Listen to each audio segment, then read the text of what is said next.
This episode of Primitive Culture is brought to you by Audible.com, offering more than 180,000 titles for smartphone, tablet, and desktop. To get a free audiobook of your choice and to help Trek FM at the same time, visit audibletrial.com/trekfm.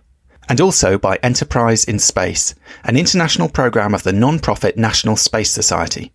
Find out how you can help science and education and become a virtual crew member aboard the NSS Enterprise Orbiter by visiting enterpriseinspace.org. And if you want to join the conversation and share your thoughts on this episode, join the Babel Conference, our listeners group on Facebook. Just type BABEL into the Facebook search field. We look forward to seeing you there. This is Tim Russ, Lieutenant Commander Tuvok on Star Trek Voyager, and you're listening to Trek FM. Open your mind to the past.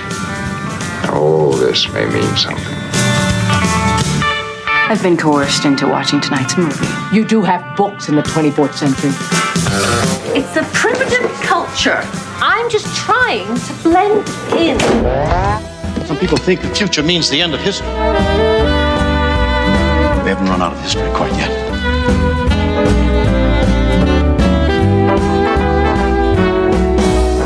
Hello and welcome to Primitive Culture, a Trek FM podcast about our history, our culture, and how Star Trek relates to it. I'm Duncan Barrett, and I'm joined today by Tony Black. Hi, Tony. How are you? I'm pretty good. Thanks, Duncan. Happy 2021. I think this is the first time we've recorded this year. I think it might be, yeah. Yeah. And what a roller coaster ride we're concluding in this episode, eh? It's taken a while. We are, absolutely. I mean, you know, it's been I can't even remember when we started this. It feels like time has no meaning. We're in a sort of time loop anyway, and have been for about the past year. Yeah, because we're recording in March, and we're coming right up against, it must be next week, is it? The 1 year anniversary. I think so. The first lockdown. Yeah. We didn't start doing the series then, but it was at some point in the first lockdown, I think, that we started. I think so. Or maybe in the gap, who knows. But yeah, it's been quite a long old journey getting from there to here. I feel like recording this saga has sort of mirrored the pandemic we've been in, because it's just felt like we're never going to get to the end of it. It's a good metaphor. Exactly, and every time we thought we were going to get something done in a certain amount of time, we ended up having to split it. I mean, you know, we're optimistically saying this is the last one. Who knows what's going to happen? Yeah, we have no idea anymore. It might split into 2 or 3 or who knows where. It's very true. And also, I mean, what we're going to look at today is basically everything from after. I think we went up to the end of Enterprise last time, so everything from then through to now. But of course, that's not the end. You know, there's more Star Trek around the corner. There's more Star Trek in production. We don't know the titles, as far as I know, of any of those episodes, but you know, this is maybe this is a series we can come back to in, I don't know, a year or two's time. A few years. Kind of catch up with. But, but for now, exactly, maybe in a few years, for now, this should be the end of this particular saga. A relief, no doubt, to some, perhaps a source of sadness to others. I know which camp I'm going to fall into, but hopefully some of our listeners are on the other side of the fence on that. In fairness, I think this has been a lot of fun. So it's just taken a long time. No, it has been fun. It has been fun, but it's been a bit of a bit of a slog at the same time at times. Anyway, this should be an interesting one. I think, I mean, we're well past the days of, you know, Voyager and Next Gen and their slightly boring Berman era titles. I think since Star Trek came back with Discovery, they have gone for pretty kind of classically wild, weird and wonderful titles. So we have quite a lot to delve into. But before we start on Discovery, actually, I thought we should talk a little bit about the Kelvinverse movies, because they also are kind of in that gap. And the first of those movies, of course, came along with a very controversial, I would say, title, in that it was just called Star Trek. Now, we hadn't had anything called Star Trek since the original series, which we now call the original series, but at the time that was Star Trek. So what does it mean for J.J. Abrams to bring Star Trek back to the big screen and make this very sort of ballsy move of saying, this is Star Trek? I mean, and first of all, there are lots of fans out there who might say, well, yeah, so you say, but not as far as I'm concerned. I mean, there's a kind of question mark over whether this really is Star Trek because it's an alternate reality and so on. But there's also a kind of question, I think, of it's almost by giving it that title, by going right back to the beginning, is there almost a sense that it's replacing the original series somehow? Do you know what I mean? There's that kind of element. And it, on one level, it is, in that it's a new version or a new sort of spin on that setup, on those stories and so on. It's the new Star Trek. It's the 21st century Star Trek. But a very interesting move, I think, to go for that title. And like I say, quite a kind of bold statement of intent in a way. Yeah, and I mean, I think it's probably based heavily, I imagine, around like brand IP recognition, you know, something like this. I think, you know, when they rebooted, and obviously there's, you know, we've had endless debates, haven't we, about whether, you know, quite whether it's a reboot or it's a remake or it's like some weird hybrid of the two, or, you know, a reimagining, you know, it's all of them really. And I think what they wanted really was to sort of suggest that this is the Star Trek that iconically you remember, you know. This is the Star Trek that in a lot of people's minds, certainly in popular culture, you know, you think of Kirk, you think of Spock, you think of the original Enterprise, even if you were born years later, you know, and which I think, I don't know if I agree with that completely, because I think certainly for me, like, and you'll be the same because we're of a similar age. We didn't grow up watching at the time Kirk and Spock on television. You know, that we saw it in repeats years later. You know, we grew up with the 90s Trek. You're right, yeah. And Star Trek to us was a franchise. It wasn't a show, precisely. I suppose, in the sense that those who grew up with the original series, that was Star Trek, that was the show. Whereas for us, Star Trek was this kind of umbrella. And then, as I say, we called it the original series. You know, there had to be a new name for that. I guess a bit like Star Wars. I mean, they had, you know, a film that was originally called Star Wars. Now it's known as A New Hope because all those films are called Star Wars. But it's interesting to go back to that. And you're right, I think, to say that it's kind of iconic. And in that respect, I think it's interesting that the other decision they took is they didn't just call it Star Trek, they brought back that font. Now, we hadn't seen that font, I don't think, since the 1960s. And now, ever since 2009, that font is indelibly associated with every Star Trek product going forwards. Sometimes slightly awkwardly, in that I don't think that font always matches the font they use for the individual shows. I mean, I found it very disconcerting in some ways when Star Trek Picard had the like original series font attached to it, because obviously Next Generation never had that, Deep Space Nine never had that, Voyager, Enterprise, you know, none of these shows, none of the movies ever tied back into that kind of retro styling, that kind of 1960s styling. J.J. Abrams, obviously, although he's doing something very modern and flashy and whiz-bang and kind of cutting edge, also is tying into that sort of 60s nostalgia, and that font is very much a way of sort of signalling that. And I suppose it's also a way of saying this is not a different Star Trek, insofar as, you know, the motion picture was a kind of different kind of Star Trek. Next Gen, all these kind of spin-offs were different riffs on Star Trek. This, in some way, is that original Star Trek. This is the same thing. It's branded the same way as it was, you know, nearly 50 years ago. Yeah, completely. And I mean, the irony is, I mean, Abrams would have been of the age where he saw, when he was a child, when he saw Star Trek in the 70s on reruns, you know, when it was even more popular in many ways in syndication and on reruns.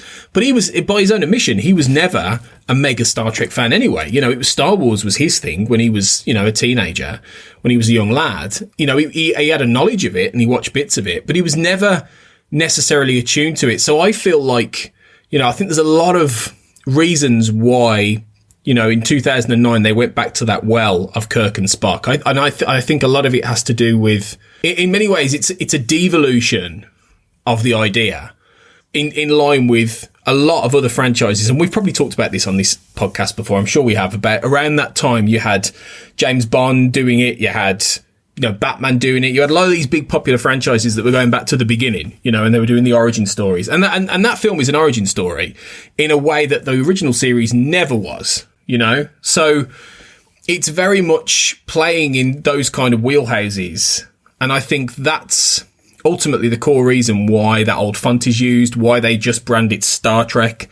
And obviously now we've had to have, when we talk about it, we had 2009 on, don't we? Even though it's not technically called that, because it's the only way we can distinguish, you know, that being that film. And I think is it ever going to be a statement of intent as a title in the way that maybe they think it is? I'm not so sure. You know, I don't necessarily think that film, much as I do like it a great deal, actually, will ever be a definitive Star Trek as you look back and you think of the 60s, you know, or even the, you know, the 80s and the 90s in the same way. So it's interesting how that one doesn't have a suffix, you know, a title afterwards. And so, yeah, it's definitely for me a corporate IP decision, the whole thing. It's a curious one though, isn't it? Because on the one level, it's almost an unsayable name insofar as you're right. It doesn't mean anything on its own insofar as if you're talking about it in the context of Star Trek, you have to call it 2009. You have to call it, you know, we have to call it something other than what its name technically is, that film, because its name doesn't really make sense in terms of distinguishing it. On the other hand, I wonder if there's another element to it that, in the cinema, you know, when you have these long-running franchises, I'm sure it's the same with Star Wars. You know, if you go, or James Bond, to be honest, whatever it is, if you go and see a franchise movie, what do you ask the guy or the girl at the kiosk for a ticket for? You probably say, can I have a ticket for Star Trek? Can I have a ticket for Star Wars? Do you know what I mean? You don't necessarily actually, even if you do know the name of the individual installment. So I kind of wonder if it's partly that, it's, you know, they're trying to go beyond the sort of established fandom and into a sort of broader audience, the broader audience who are kind of familiar with the idea of Star Trek. Maybe they watched a bit of the original series. They're not really, you know, sort of hardcore fans. Maybe it's almost a recognition of that really, you know, when you put it out there, you put this kind of tentpole movie out there, as far as anyone going to the cinema, or as far as most people going to the cinema is concerned, it's Star Trek. Let's go and see Star Trek. Let's call it Star Trek. Do you know what I mean?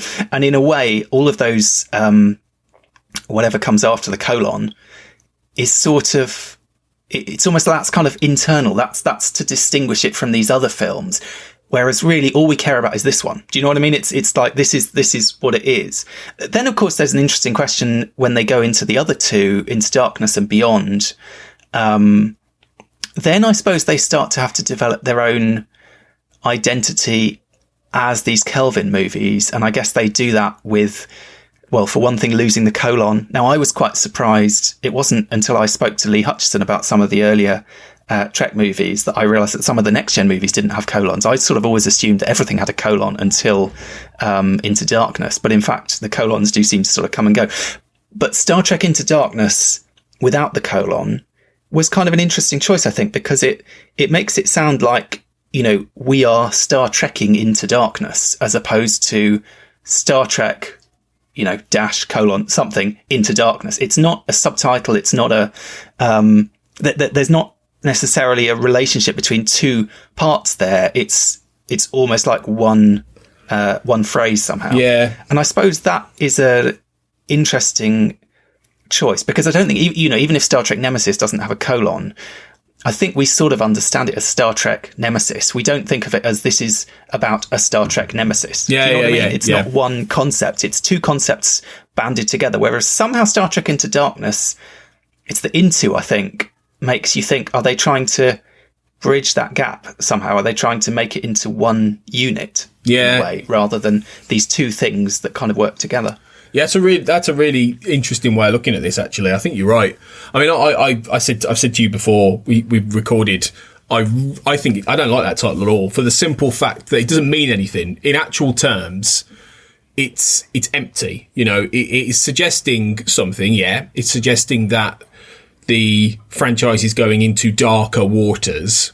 And, you know, I feel like, again, from a cynical point of view, I feel like the whole thing is very much in the shadow of The Dark Knight, the Batman movie. I mean, even the poster, if you remember the poster of Khan standing with his back, John Harrison standing with his back to everybody, surrounded by this, like, you know, I think it's the Vengeance, isn't it? That's just, you know, or whatever, you know, the wreckage or something, looking out at like a city that's bombed or whatever. It's just that very sort of terror iconography that is very much associated with it, Star Trek Into Darkness, and was associated with the Christopher Nolan Batman films. And I think you know, in the context of a Batman movie, The Dark Knight makes sense, you know, in so many ways. I'm not sure Star Trek Into Darkness means anything except this ominous suggestion of, you know, how darkness must mean excitement and danger, you know, and it just cheapens it, you know, because that film ultimately is, I think, the worst of the three for me. I think you'd be hard pressed to find anyone to disagree with that, wouldn't you? I mean, I know there are some people who defend that film. Yeah, and I sort of assume that's because they're like massive fans of the other two. It must be. I mean, without getting onto too much of a sidebar, I just think that film is one of those examples of a film that just relentlessly gets worse and worse and worse and worse and worse, basically, the more you watch it, actually. But I think the whole idea of the title is meant to try and say, look, this is more exciting, it's more dangerous, it's darker, it's more, you know, it's more thrilling, you know, come with us on this journey. And it's like, you don't need that. Like, you don't need that at all. And it doesn't mean anything at all. When you look back at the other, like you've just well described, when you look back at all the other non-colon movies, they make sense. Much as something like Insurrection was probably a bit of a crap choice in hindsight. They should have gone with one of the other, you know, choices that they were bandying around that was a bit more direct. You know, Insurrection, you know, everyone's got to reach for the dictionary and have a look. Whereas it's, at least you understand what this means, but it's empty. And I think that is why it doesn't work for me. Well, and arguably Star Trek Beyond is equally meaningless. I mean, I like it better somehow. Maybe partly because it's just quite a short word. It's sort of fairly inoffensive. But again, you know, beyond what? I don't know. It's again slightly vague, I suppose. Slightly. It's not very specific, and I suppose you could make maybe the same. I mean, you could say The Final Frontier is not very specific, but at least it's a Star Trek reference, so we kind of get why they're, and we know what it means. You know, it means on one level it means space. In this instance, they're, you know, of The Final Frontier, they're kind of suggesting a slightly different meaning. You know, they're going further, they're going beyond, they're going beyond. You know, literally, but they're you know, there's yet another frontier almost beyond that one. I don't know. It's quite poetic, isn't it? Wrath of Khan, you know, descriptive. Yeah, exactly. That's the difference. I don't know. I don't mind Star Trek Beyond, partly because I love the film. I mean, for me, of those three, that's the one that I really enjoyed the most. But it is a bit of a... It's not really a title that sells how much fun that film is. I mean, that's why I like it. I feel that's the one for me that does have the kind of original series vibe somehow. It does have the sense of kind of fun. It has the kind of character comedy. It has all that side of it. But whether the word beyond really conveys that, I'm not sure. Yeah. I think maybe we give it a pass because we like the film. I mean, maybe if Into Darkness was a better film, you wouldn't have a problem with the title. Well, it's like, you know. maybe. But I feel like the best Star Trek titles for movies do have a certain evocative nature to them. You know, well, I say that The Final Frontier is not the best Star Trek film in the world. It's just got quite a good title. But, you know, and to be fair, the motion picture is boring as hell as a title, you know, Star Trek The Motion Picture. That doesn't really mean anything anyway. And arguably, but many people would argue it fits the movie perfectly in that case, I love that film the older I get, actually. But yeah, exactly. I do too. But I think there is a perception, at least, that it's a bit dull and a bit, you know, bland, a bit pastel-y. Yeah. And the title is a bit pastel-y too. I think you're right, whereas something like First Contact in some ways sounds like a simple title, but it kind of actually, once you've seen the film, it means a lot more because it becomes this very significant moment. Obviously, The Undiscovered Country, very kind of evocative Shakespearean title. The Wrath of Khan, I mean, we talked about all these in previous episodes, but I think they all have different things going for them in a way. I guess arguably The Voyage Home is a bit of a nothingy title. They could have gone with something a bit more wacky somehow. Yeah. But, you know, but again, maybe who cares, because the film is amazing and we love it, and there's a lot of... And no one calls it that anyway. I mean, a bit like no one calls... you know, everyone calls any film Star Trek. That one, everyone calls the one with the whales. Yeah. It kind of acquired an extra... A sort of... I guess by reaching beyond the fandom, it acquired a name, an unofficial name that actually has stuck... at least as much as its real name has in some ways. Yeah. And I don't know. I mean, beyond it, I like the nature of it because it's sort of trying to suggest that level of adventure, and that Star Trek is again going out. I mean, because that was the big thing with those first two Abrams films. They barely leave Earth. You know, they barely go anywhere, really. You know, they're very, very much, you know, contained within a very small sort of geographical area, if you think about it. Whereas Beyond at least was trying to push out there, you know, and you see in the trailer, you know, Idris Elba saying this is where the frontier pushes back and all this kind of thing. And I get that. But I mean, the thing with Beyond was really, it didn't really do that in the end anyway as a film. It was good, but it didn't really do it. It didn't really do what it promised. So the title, it almost doesn't fit what you end up getting in a way. But you're right. Maybe it could have done with another addition to it, beyond something, you know. But then it could have been a bit too constrained if you'd done Beyond the Horizon. People are going, well, what is the horizon in this context? You know, you've got to play that balance, haven't you, between vague and also symbolic, and they don't always get it right. And I think with Beyond, it's maybe, yeah, like you say, a little bit too vague. Well, anyway, moving beyond Kelvin verse for the time being, and who knows, maybe we will eventually return to that you know, film sub-franchise, but it's been a pretty rocky road for the last few years trying to get another one off the ground. But who knows? It's not impossible that there'll be more to come. Star Trek Discovery. I guess maybe the first thing to mention is, and we haven't really talked about these previously, although we could have talked about the significance of calling the next generation, calling it Discovery. When I first heard they were going to launch a new Star Trek series, I sort of assumed it would be named after the ship. And then I was thinking, what's the ship going to be? And I was thinking it's going to be one of those space shuttles. It's going to be like Endeavour or something like that. So Discovery, I think, was a perfect choice. Yeah.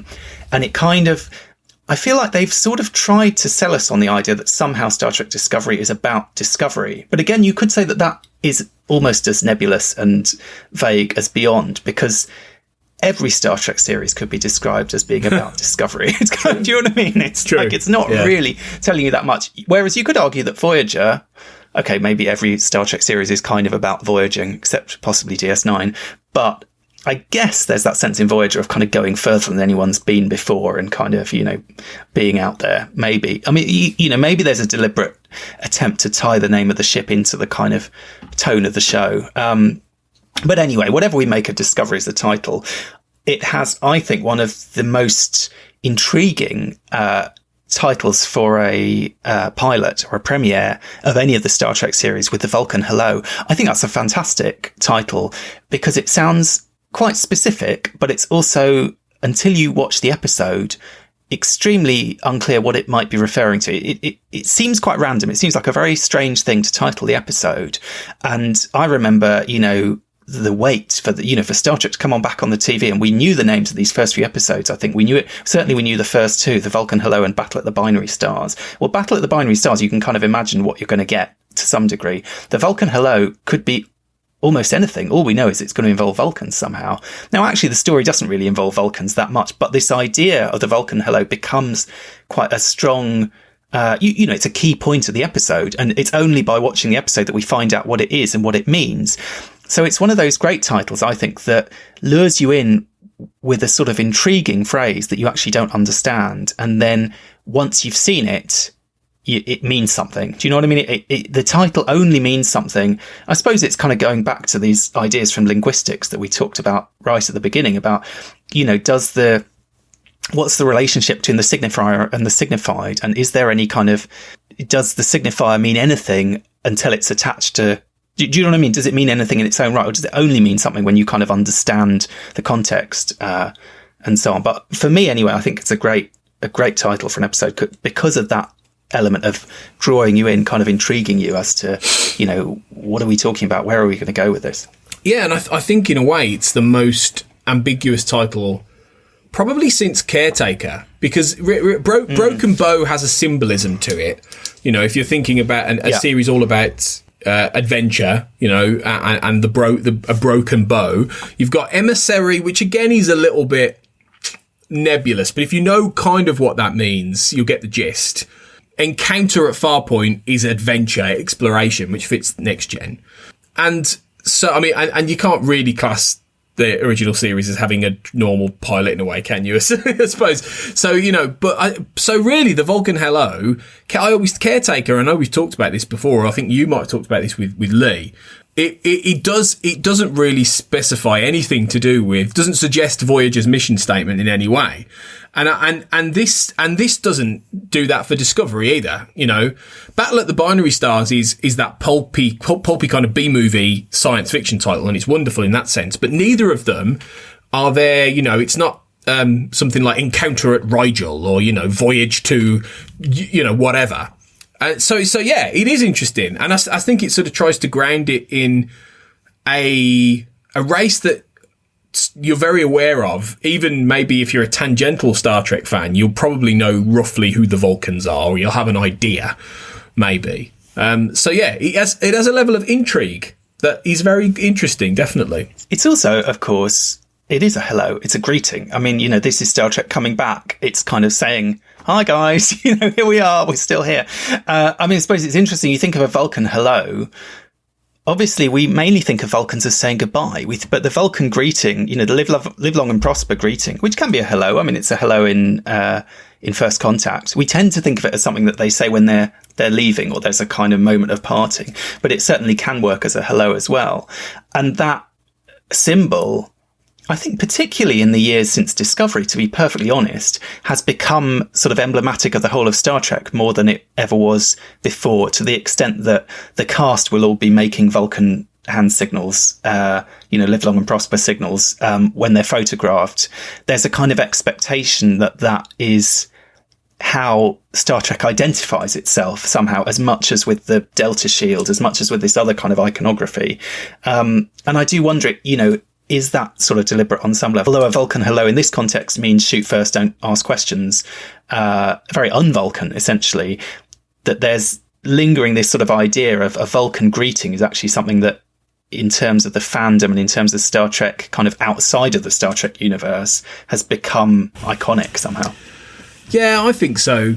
It's funny you should say, you know, describe it there as well.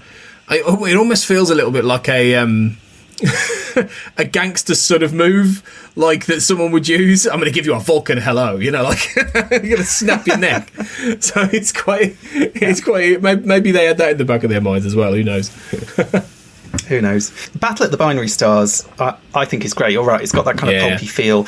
It feels quite historic. It feels quite sort of iconic. It taps into this sort of lore. And there's a great, later on, Lorca has this line. He says, you know, you were at the binaries, or you were at the Battle of the Binaries or something. The fact that, you know, even in the space of a couple of episodes, it's become this kind of significant event in universe. So Wolf 359. It works quite well. Exactly. It's a Wolf 359. Yeah. And to do that in your second episode and to kind of make that stick is kind of quite impressive. It is good. Speaking of Lorca, we then have another fantastic episode titled Context is for Kings. Oh, yeah. I loved Lorca's speech in that episode. I mean, I think that in some ways that's the real pilot, if not for Discovery as a whole, then for season 1 of Discovery. Yeah. That's the kind of episode that kind of brings it all together, gets the crew together, sort of sets up shop in a way. And that speech absolutely seems to be key. And obviously it's a great line to pull out for the title. I also sort of wonder, is there an echo there of the original series episode, The Conscience of the King? Because it's such a sort of similar phrase. Yeah. It kind of, you feel that can't help influencing them somewhere.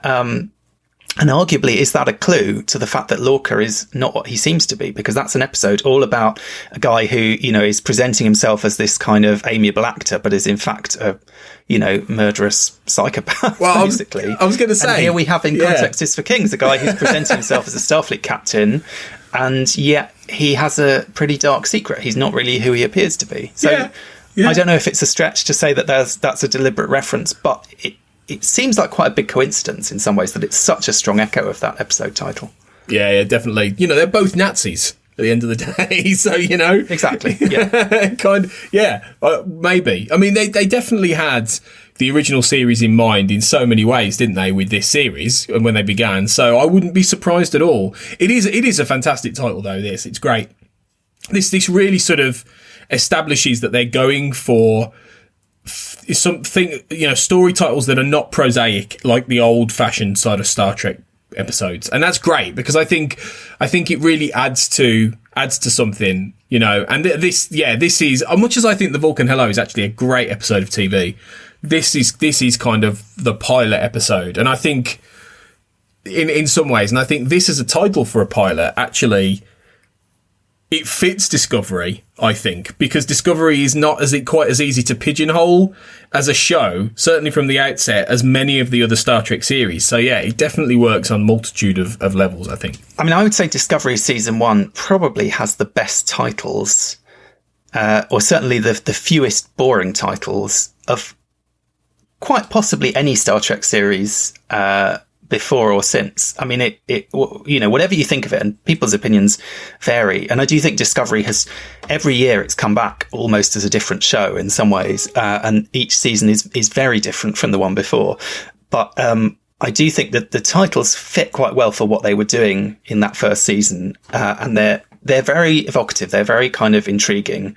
They generally feel like they've taken some care over them. The next one is an extraordinary title, The Butcher's Knife Cares Not for the Lamb's Cry, which I think is second in line for the longest Star Trek title, right after For the World is Hollow and I Have Touched the Sky.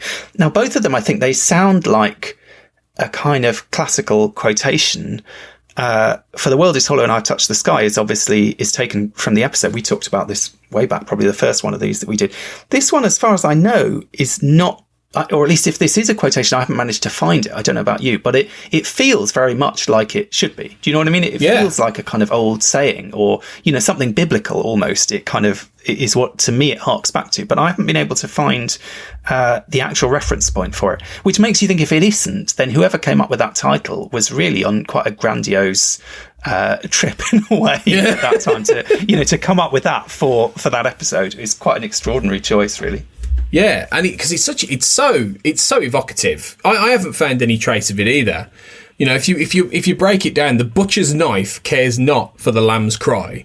It's if you boil it down to its essence, it is that there is no mercy. Ultimately, there is no mercy, and I suppose if you play it in terms of the episode, they're at war with the Klingons. There's a constant battle going on as to whether, how much Lorca pushes this crew into, being combatants as opposed to scientists and this kind of thing. So, I don't know, you can read it on many levels with all the different things going on, I suppose, in the episode. There's all the stuff with Voch as well and all this. But it's great. It has a simple explanation in many ways, but it's so much more evocative than, No Mercy or something like that you probably would have had in the original, or it probably would have just been called Mercy or something like that in the Next Generation era. This is great. This really is punching it up to a different level. Closest I can find, I just had another look online, is there's a William Blake quotation: "The lamb misused breeds public strife and yet forgives the butcher's knife," which obviously carries at least some of the same ideas in that. I don't know that it's close enough to say that it's necessarily inspired by that, but there's similar ballpark maybe. But I think an amazing title anyway, whatever you think.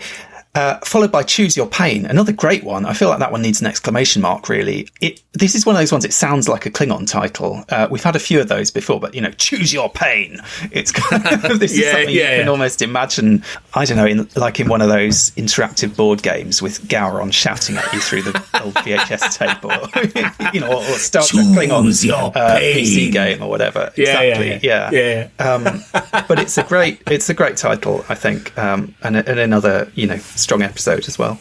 Yeah, it's dark, isn't it? I mean, Choose Your Pain is, it's messed up, really. It's the kind of episode, it's kind of title you wouldn't necessarily get in Star Trek usually, but I suppose, but it fits Discovery's quite sort of bleak nature in this first season, doesn't it, really? Because much as I think it's the best season of Discovery, and I still stand by that so far, it is pretty bleak. I think this kind of really sums it up.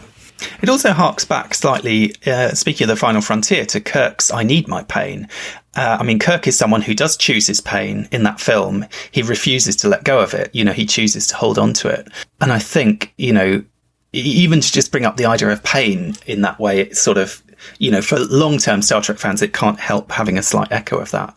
The following episode, for my money, easily the best episode of Discovery from the first 3 seasons, and also one of the best titles, Lethe.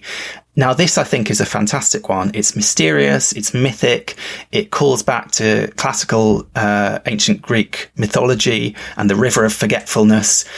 it's also slightly ambiguous what it refers to in the episode, which I love, because on one level you could say this is an episode about a secret memory. Okay, the Lethe is the river where people go to forget who they were and to kind of lose their memories. So there's this idea of something that's kind of a memory that's secluded or hidden or kind of wiped or whatever. And I guess you have that on one level with Sarek having this sort of secret memory that Burnham is finding her way into.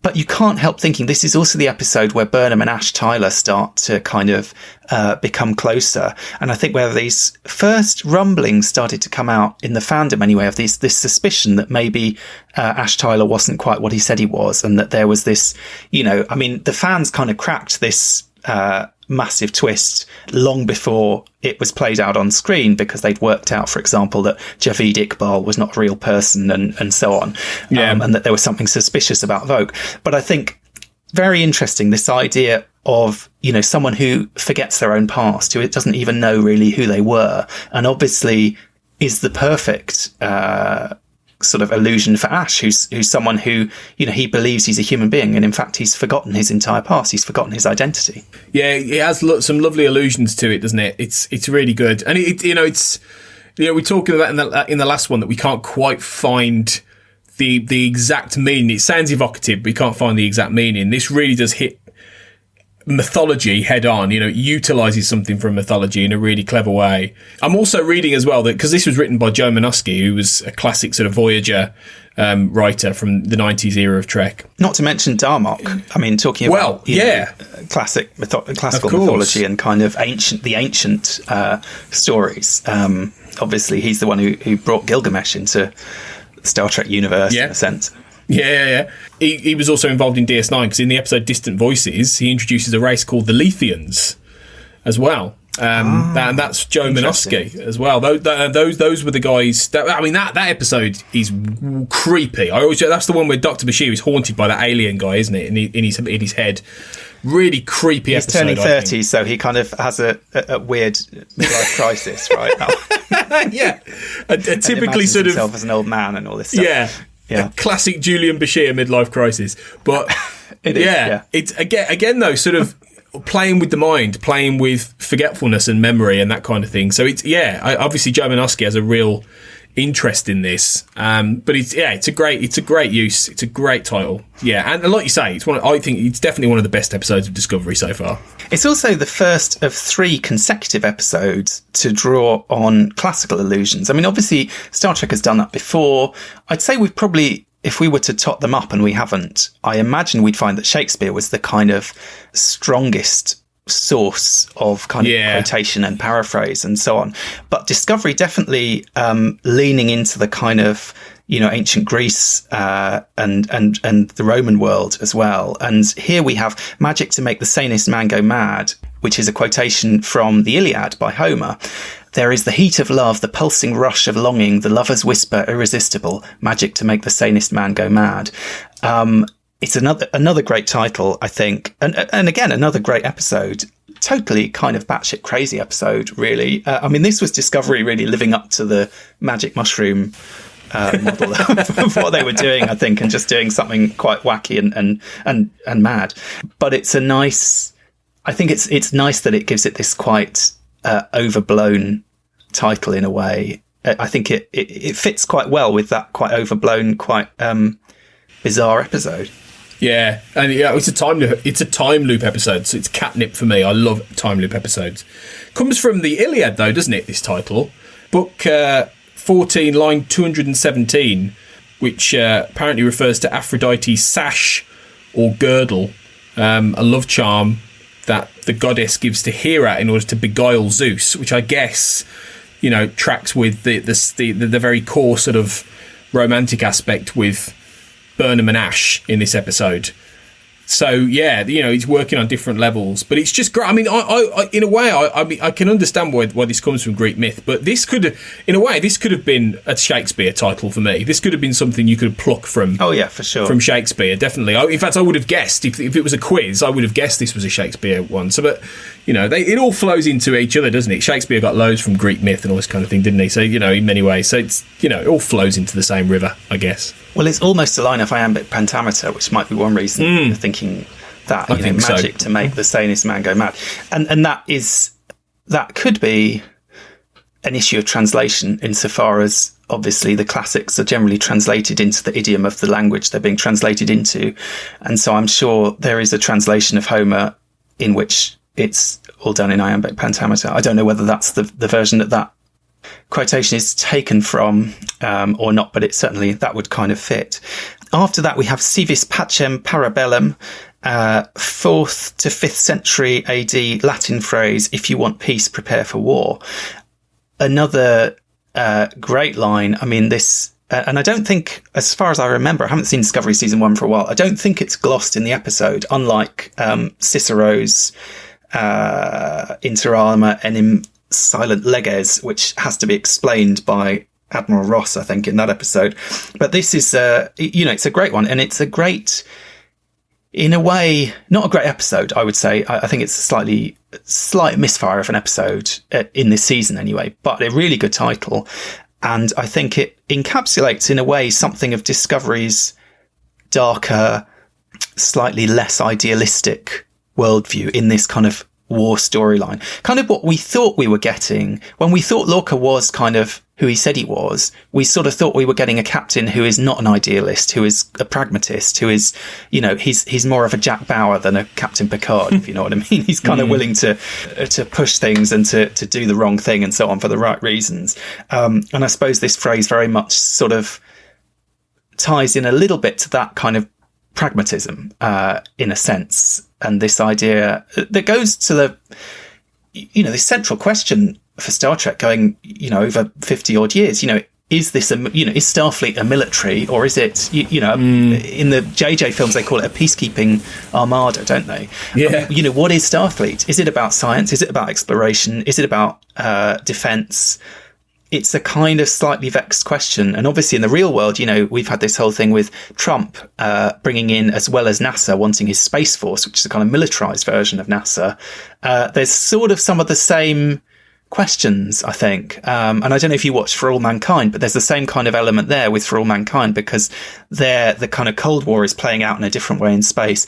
And therefore space has to become slightly more militarized. It has to be, NASA can't be quite as sort of pure and detached from all that in some ways as maybe they did manage to be.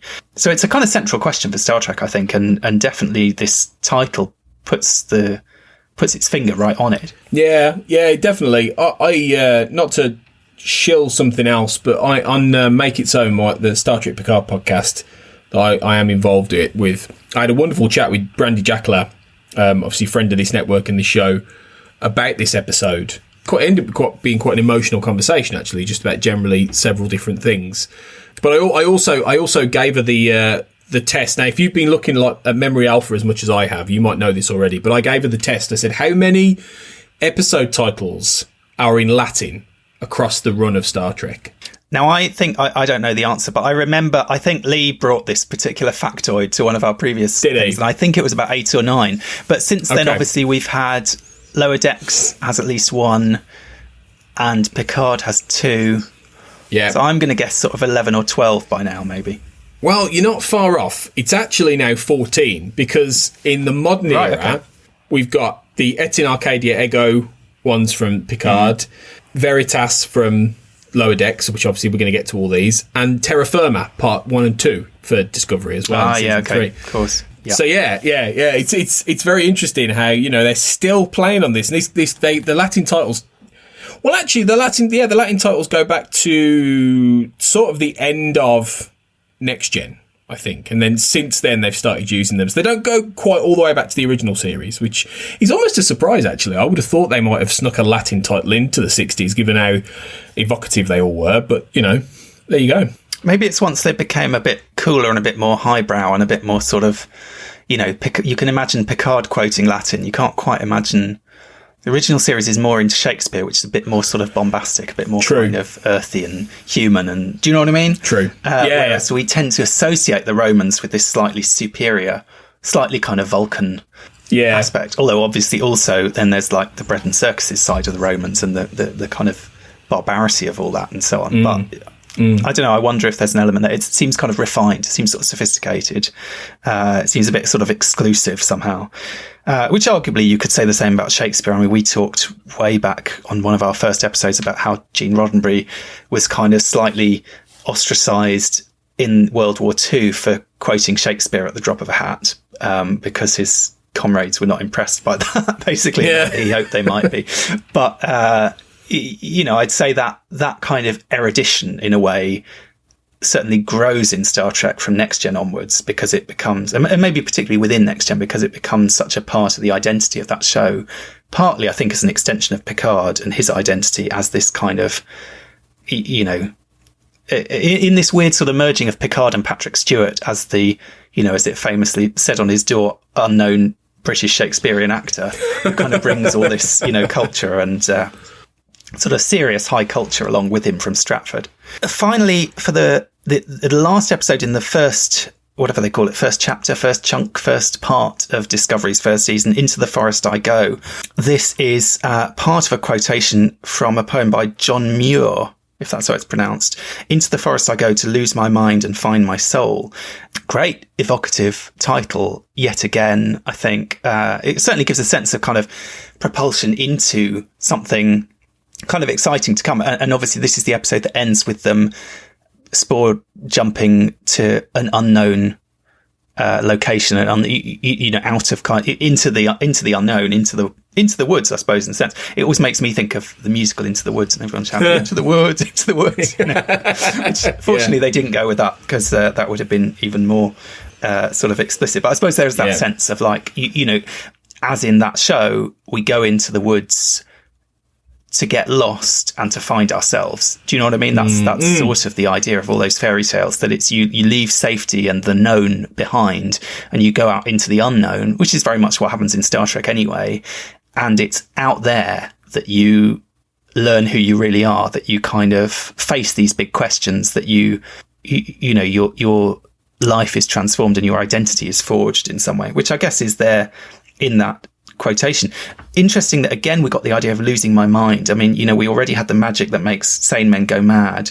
The missing half of that quotation is, yes, you're finding yourself, but in order to find yourself, you first have to lose your reason, in a sense, and I suppose kind of submit to the madness of the forest, to submit to that kind of alien, strange, irrational existence in a way. And certainly Discovery is the show that goes there, with its magic mushroom jumping ship and this kind of, it does require a degree of kind of, as we get in season 2, don't we? Pike basically saying, look, this is going to require a degree of faith, because it all sounds nuts, essentially.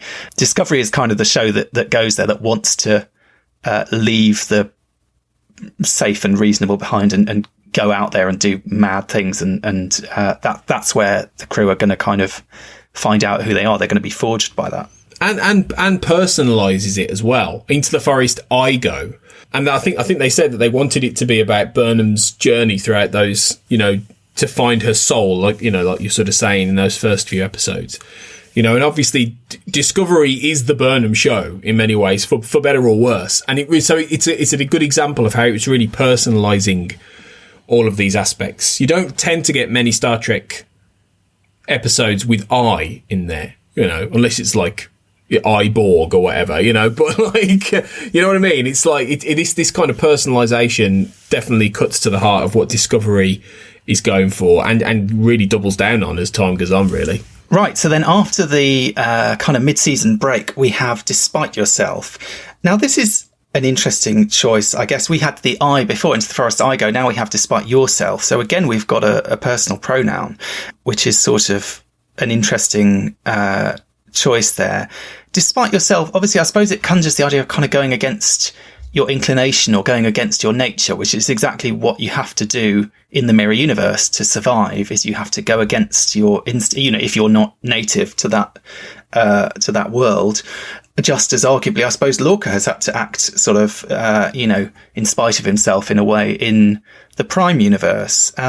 It's interesting that they don't go with a mirror pun. I mean, mostly the mirror universe episodes, we've had the shattered mirror, mirror, mirror, mirror. It's always through the looking glass, all these kind of puns and jokes and references around mirrors.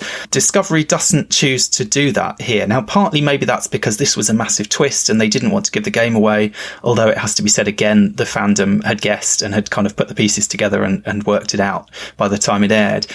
So maybe they didn't want to kind of give that away with a title that would make it pretty obvious that's what they were doing. But it's it's hard to say it's exactly a low-key title, but it's one of the least sort of grandiose of the season in a way. And yet this is the one that pulls us into perhaps the most overblown environment that we're going to see somehow with the mirror universe, and the mirror universe reinvented on a kind of big budget and with, even more bling than we've ever seen before. Yeah.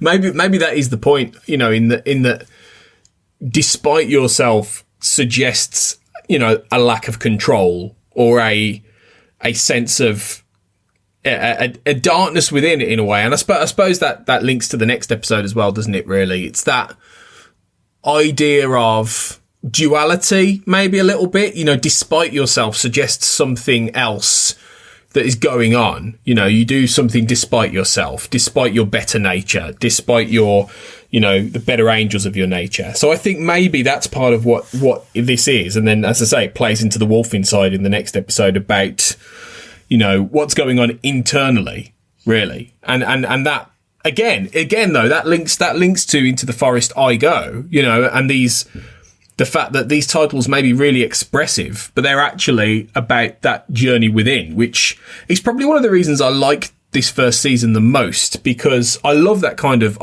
storytelling.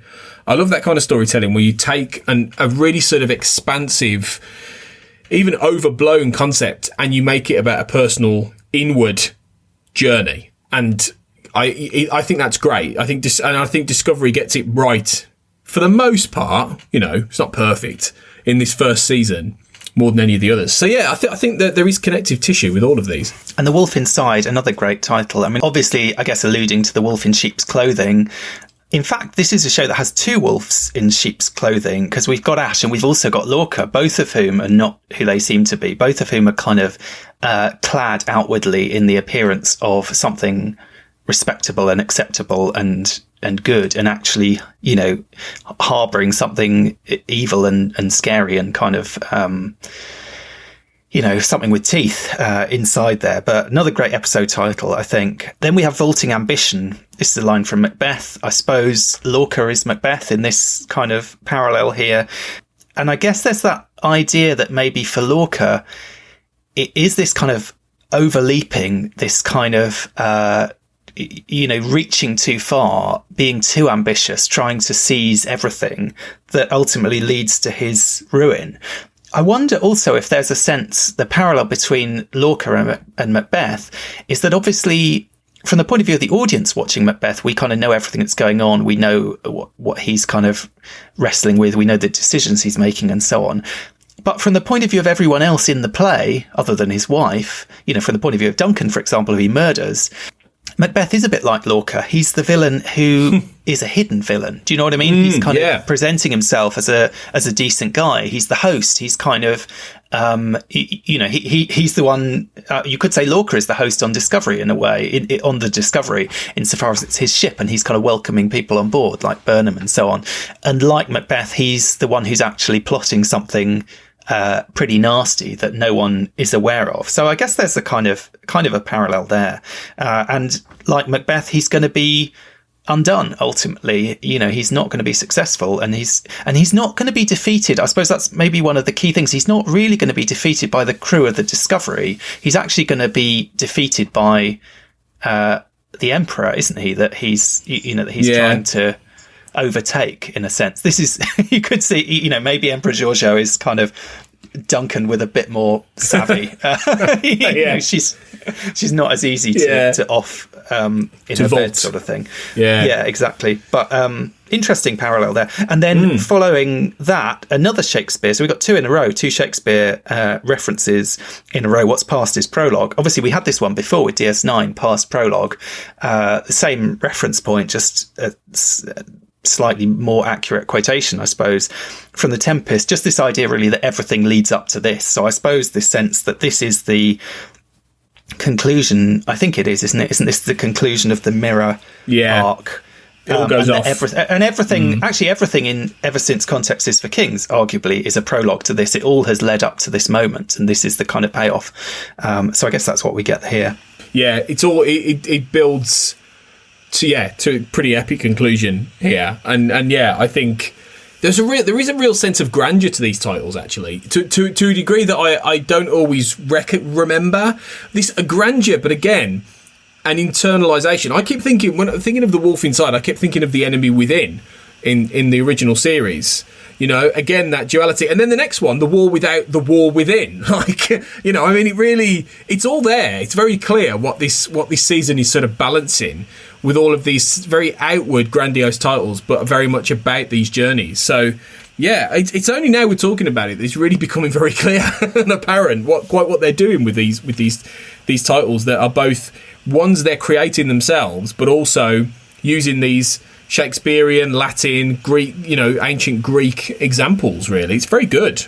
Well, and I think that's what's great about these titles is that they add something. I suppose that's the thing. And ironically, they add something at a time when they made the decision to stop putting them up, you know, until we get to Lower Decks. We don't actually see any of these titles. We only know them because, you know, CBS or whoever released them. And I guess Netflix put them on the descriptions. And in some cases, you know, there have been questions over the accuracy of them. There've been, I mean, we'll come on to when we talk about Discovery Season 3, quite a few of the titles changed at some point, and, you know, we don't so far as I know the reasons that they changed or, you know, when exactly those changes took place.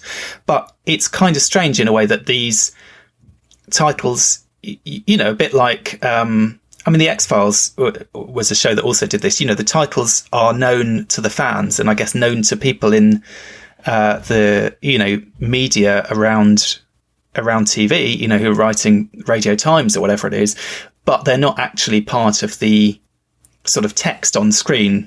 You know, the text in a kind of metaphorical sense. They're not part of the actual thing that you're presented with in that sense. You're right. Then we have these two quite interesting last two of the season, I think, The War Without, The War Within, and Will You Take My Hand. We've got a lot of W's going on. I don't know if that's deliberate or not. The War Without, The War Within.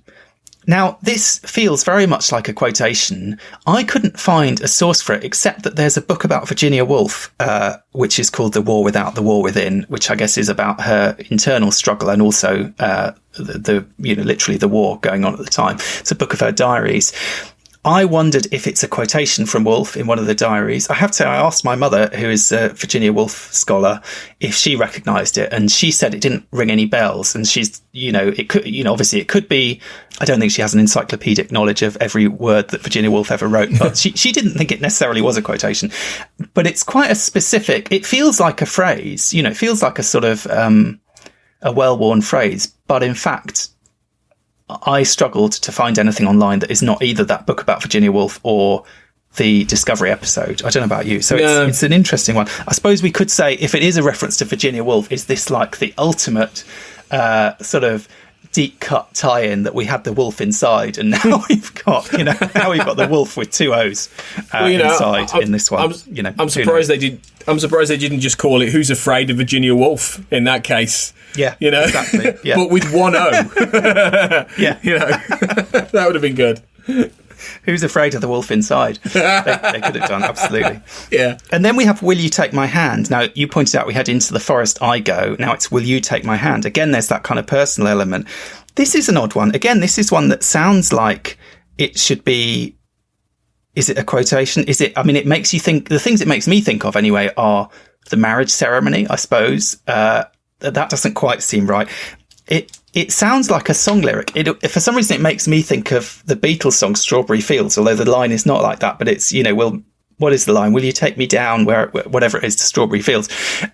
It feels like something like that. Do you know what I mean? And it's a question. It's an invitation. It's a strange one, I think. And it's quite evocative. It's quite kind of, but it feels quite personal. It feels quite gentle, weirdly. You know, the idea of taking my hand, come with me, take my hand, hold my hand. It's very much not a battle. It's not choosing pain. It's not, vaulting amber. Do you know what I mean? It's not all these quite active, aggressive things. It sounds quite tender somehow. And it's an interesting choice, I think, to end the season like that. Yeah, and I think maybe it represents a level of trust and hope that maybe they wanted to embody the end of that season with. You know, the season ends on a hopeful note. It ends with, you know, the war over with the Klingons. It ends with, you know, the Federation a little bit more, you know, in theory, going back a little bit more into where we get to with the original series, you know, that kind of direction. Will you take my hand? In a way, there is a little bit of mystery and magic to that as a title, I think. Will you take my hand implies, like you say, that intimacy, that closeness, but also trust and adventure. It almost sounds like a Doctor Who title. It sounds like the sort of thing the Doctor would say. You know, take my hand, come with me, we'll go on a journey. You know, so there is that intimacy and that closeness, and that personal aspect. But I think there's also a level of let's explore, let's go. You know, will you take my hand on this journey? And so I like it in that context, really. So yeah, it's this season. You know, when you look, we talked about it at length, but when you look back, it's cracking. The amount of really great titles that work in so many different ways, even when they're not quotations from something, is superb, really. There's very, very I don't think there's any really this season that aren't, you know, really, really interesting and play into many of the themes going on in each of these episodes. Something that I think can't necessarily be said for the next episode on my list, which is the first of the short treks, Runaway, which I enjoyed. I think it's a fine episode. This feels a little bit like a Rick Berman era episode title. Yeah. The only difference is there's no "the" on it. It's not the Runaway. It's not the Runaway. It's just Runaway. But not a huge amount, I think, to say about that one. Followed up, though, it has to be said, by another great episode titled Calypso. Now, we already had Lethe, where there was a classical illusion that was not mentioned in the episode, but that kind of gave a slightly different spin on the episode if you knew what it meant. Here we have Calypso, not a reference to the music, which I think is what I was thinking when they released the title of the episode. It was going to be, I was imagining Picard doing his, salsa dancing or whatever. But obviously a reference that only makes sense when you realise that this is an episode which is borrowing from the Odyssey, and that Craft, the character Craft, is based on the character of crafty Odysseus in the Odyssey. And Clara and I did an episode on this way back where we went in some detail into the kind of parallels between these stories, and Michael Chabon's decision to basically riff on a story from the Odyssey in Star Trek by telling this story. But Calypso is one of those great titles that, it absolutely cements that connection in case you were kind of wondering whether it was deliberate or not, or whether it was, how intentional it was. And B, it only really makes sense once you've seen the episode and you've understood that connection. But again, it ties that story into this kind of broader cultural fabric in a sense. And it's very much, I suppose, in that sense of, Chabon has this argument about fiction as fan fiction, that, all creative work is essentially sort of standing on the shoulders of giants, that, you're interacting with what's gone before. And I suppose by writing even by Star Trek standards, futuristic story, but tying into, one of the most ancient stories, he's kind of doing the same thing. He's writing Star Trek fanfic that is also Homeric fanfic on some level. Which only someone with his knowledge could really do in many ways. And I mean, this is definitely the most, I think still he's probably the most famous short trek, and the one that most people remember the most, and I think has been the most venerated. And I confess I haven't yet seen the second season of Short Treks because they've not streamed anywhere, and I haven't bought the DVD or the Blu-ray.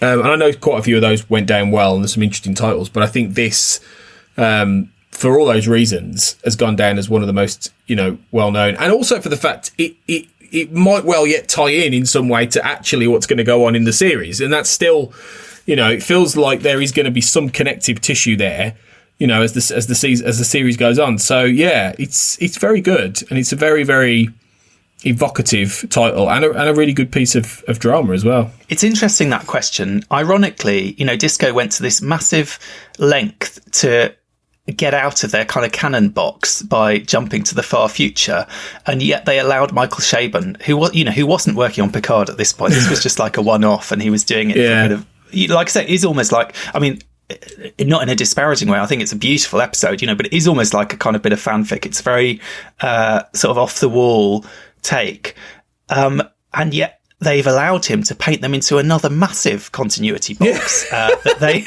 are going to have to deal with somewhere along the line. And they've been sort of very tentatively teasing with the stuff with the computer in season 3. But, I think they will have to address it somehow. And I would put money, and this is partly, I don't know, I know you loved the finale of Lost. I never got as far as the finale of Lost, but I know a lot of people felt with that show that there's an element of this kind of mystery box storytelling where you have to make up the solutions as you go along. And for some people, they don't necessarily fit. I don't think they know where they're going with this one. I might be wrong. Maybe they've got a plan. Maybe they had a plan all along for how it was going to tie in. I think this is like a massive... index card stuck on someone's wall of like, oh shit, at some point we're going to have to work out what to do about this story because we've created this kind of continuity issue and they've already got this issue. Why does the Discovery A look so different now, and yet the Discovery in Calypso is the old one? And I saw Jim Morehouse was speculating, because he's a great apologist for these sorts of things. He was saying, well, they just changed the design back at some point in that time period because Zora was bored, or, whatever. You can invent an explanation, but ultimately I think they will have to address it, I imagine. Otherwise, it does just sort of seem to exist outside of continuity. But anyway, a fantastic episode, great title. And I think, I enjoyed many of the second season of Short Treks, but I don't think any of them quite reached the heights of Calypso, to be perfectly honest. After that, we had The Brightest Star.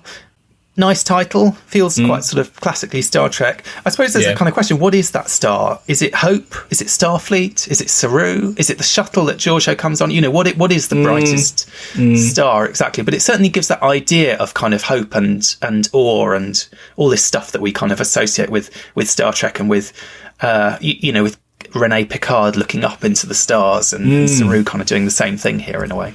Yeah, it's a very nice, very Star Trek-y title for sure. Then we have The Escape Artist. Lots of people love this short trek. I couldn't stand it, I have to say. I found it really annoying, partly because I can't stand Harry Mudd in any incarnation. I'm the same. And this did not win me over. I guess the title is going for... It sounds like a sort of Charlie Chaplin movie or something to me. I don't know if that was the idea. I mean, obviously you've got the idea of escapology and like Houdini and these sorts of things, but a sort of, I suppose, a kind of jokey caper maybe is what they're going for there. And I guess that is pretty much what you get. So as much as I don't love that episode, I think it's it kind of makes sense as a title.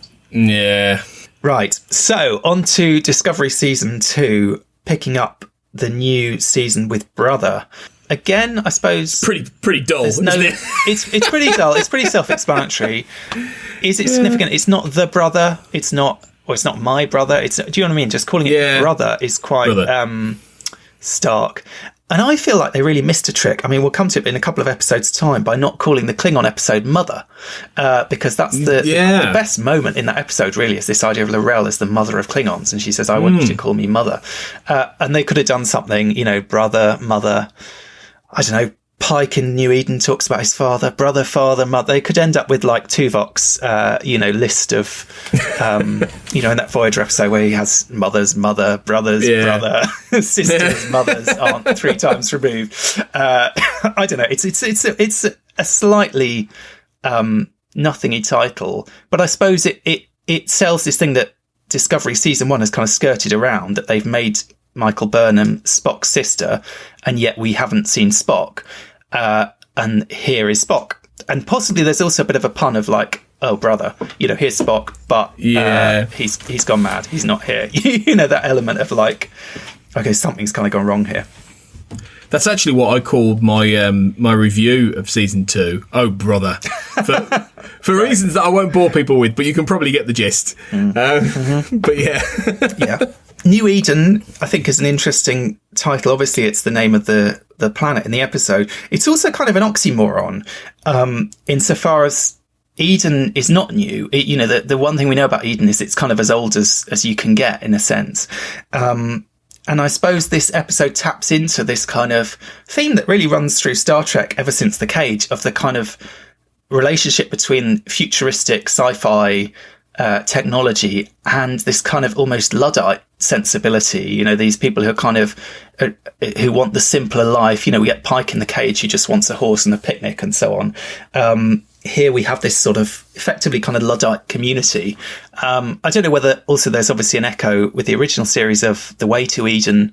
And obviously this is the season of Discovery that is tapping the most into the original series sort of iconography in a way, with the uniforms and the Enterprise and Pike and Spock and everyone. So you kind of can't help thinking of that. But it's an interesting title. Again, I suppose it's fairly descriptive, but it kind of conjures something. I think the fact that it's sort of oxymoronic means that it conjures something. There's something interesting about it as a phrase, as a title. Yeah, no, it is good. There's the biblical aspect as well. The idea of utopia and that kind of thing. Although, why anyone would want to be reminded of The Way to Eden, though? I mean, it's you're on a hide into nothing there. But no, it's a very good episode, actually. But yeah, it is a very interesting title. Followed by not Mother, as I suggested, maybe it should have been, but Points of Light. Now, this is actually a great title. I think it's a very strange episode because it's an extremely deep cut reference. This is a quotation from a Next Generation episode, and it refers to Boreth, and it's from a line that is something that Kalis, or if you talk to Vogue Tyler, Kailash says, which is they really missed out not having Sean Connery at some point in Star Trek, whether it's for Shakari or Kayla. Well, just a quick plug, guys. Go off to Standard Orbit on Trek FM and listen to the 300th episode audio drama of the final frontier for Shybock. Anyway, off topic there. As well as my sort of sardonic David Warner impression. Oh, it's very good. Yeah, you get two for the price of one. Yes, Kailash instructed his people, look for me there on that point of light. And the Boreth monastery is said to be built on a planet orbiting the star that he pointed at. So that's the reference. It's a reference to Boreth, which obviously plays a role in the episode. But a very obscure one. I mean, that's one for like Larry Nemeczek out there in the audience, or someone with a pretty deep sense of Trek lore, I think, to pick up on that one. I certainly didn't pick up on that one when I first watched it. But that's why we have Memory Alpha. God love it. God love it. Seriously. Absolutely, yeah. To do the work for us. Yeah. Because this would be so much harder if it weren't for Memory Alpha. Next up, an obol for Charon.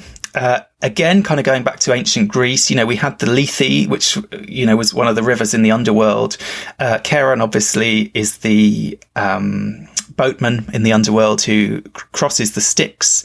A bit like the barge of the dead, the Klingons have. There's someone who kind of mans the boat, and mythologically speaking, the idea was that you had to give him an obol, a coin, to sort of pay your passage, and therefore a coin was placed in the mouth of someone who had died.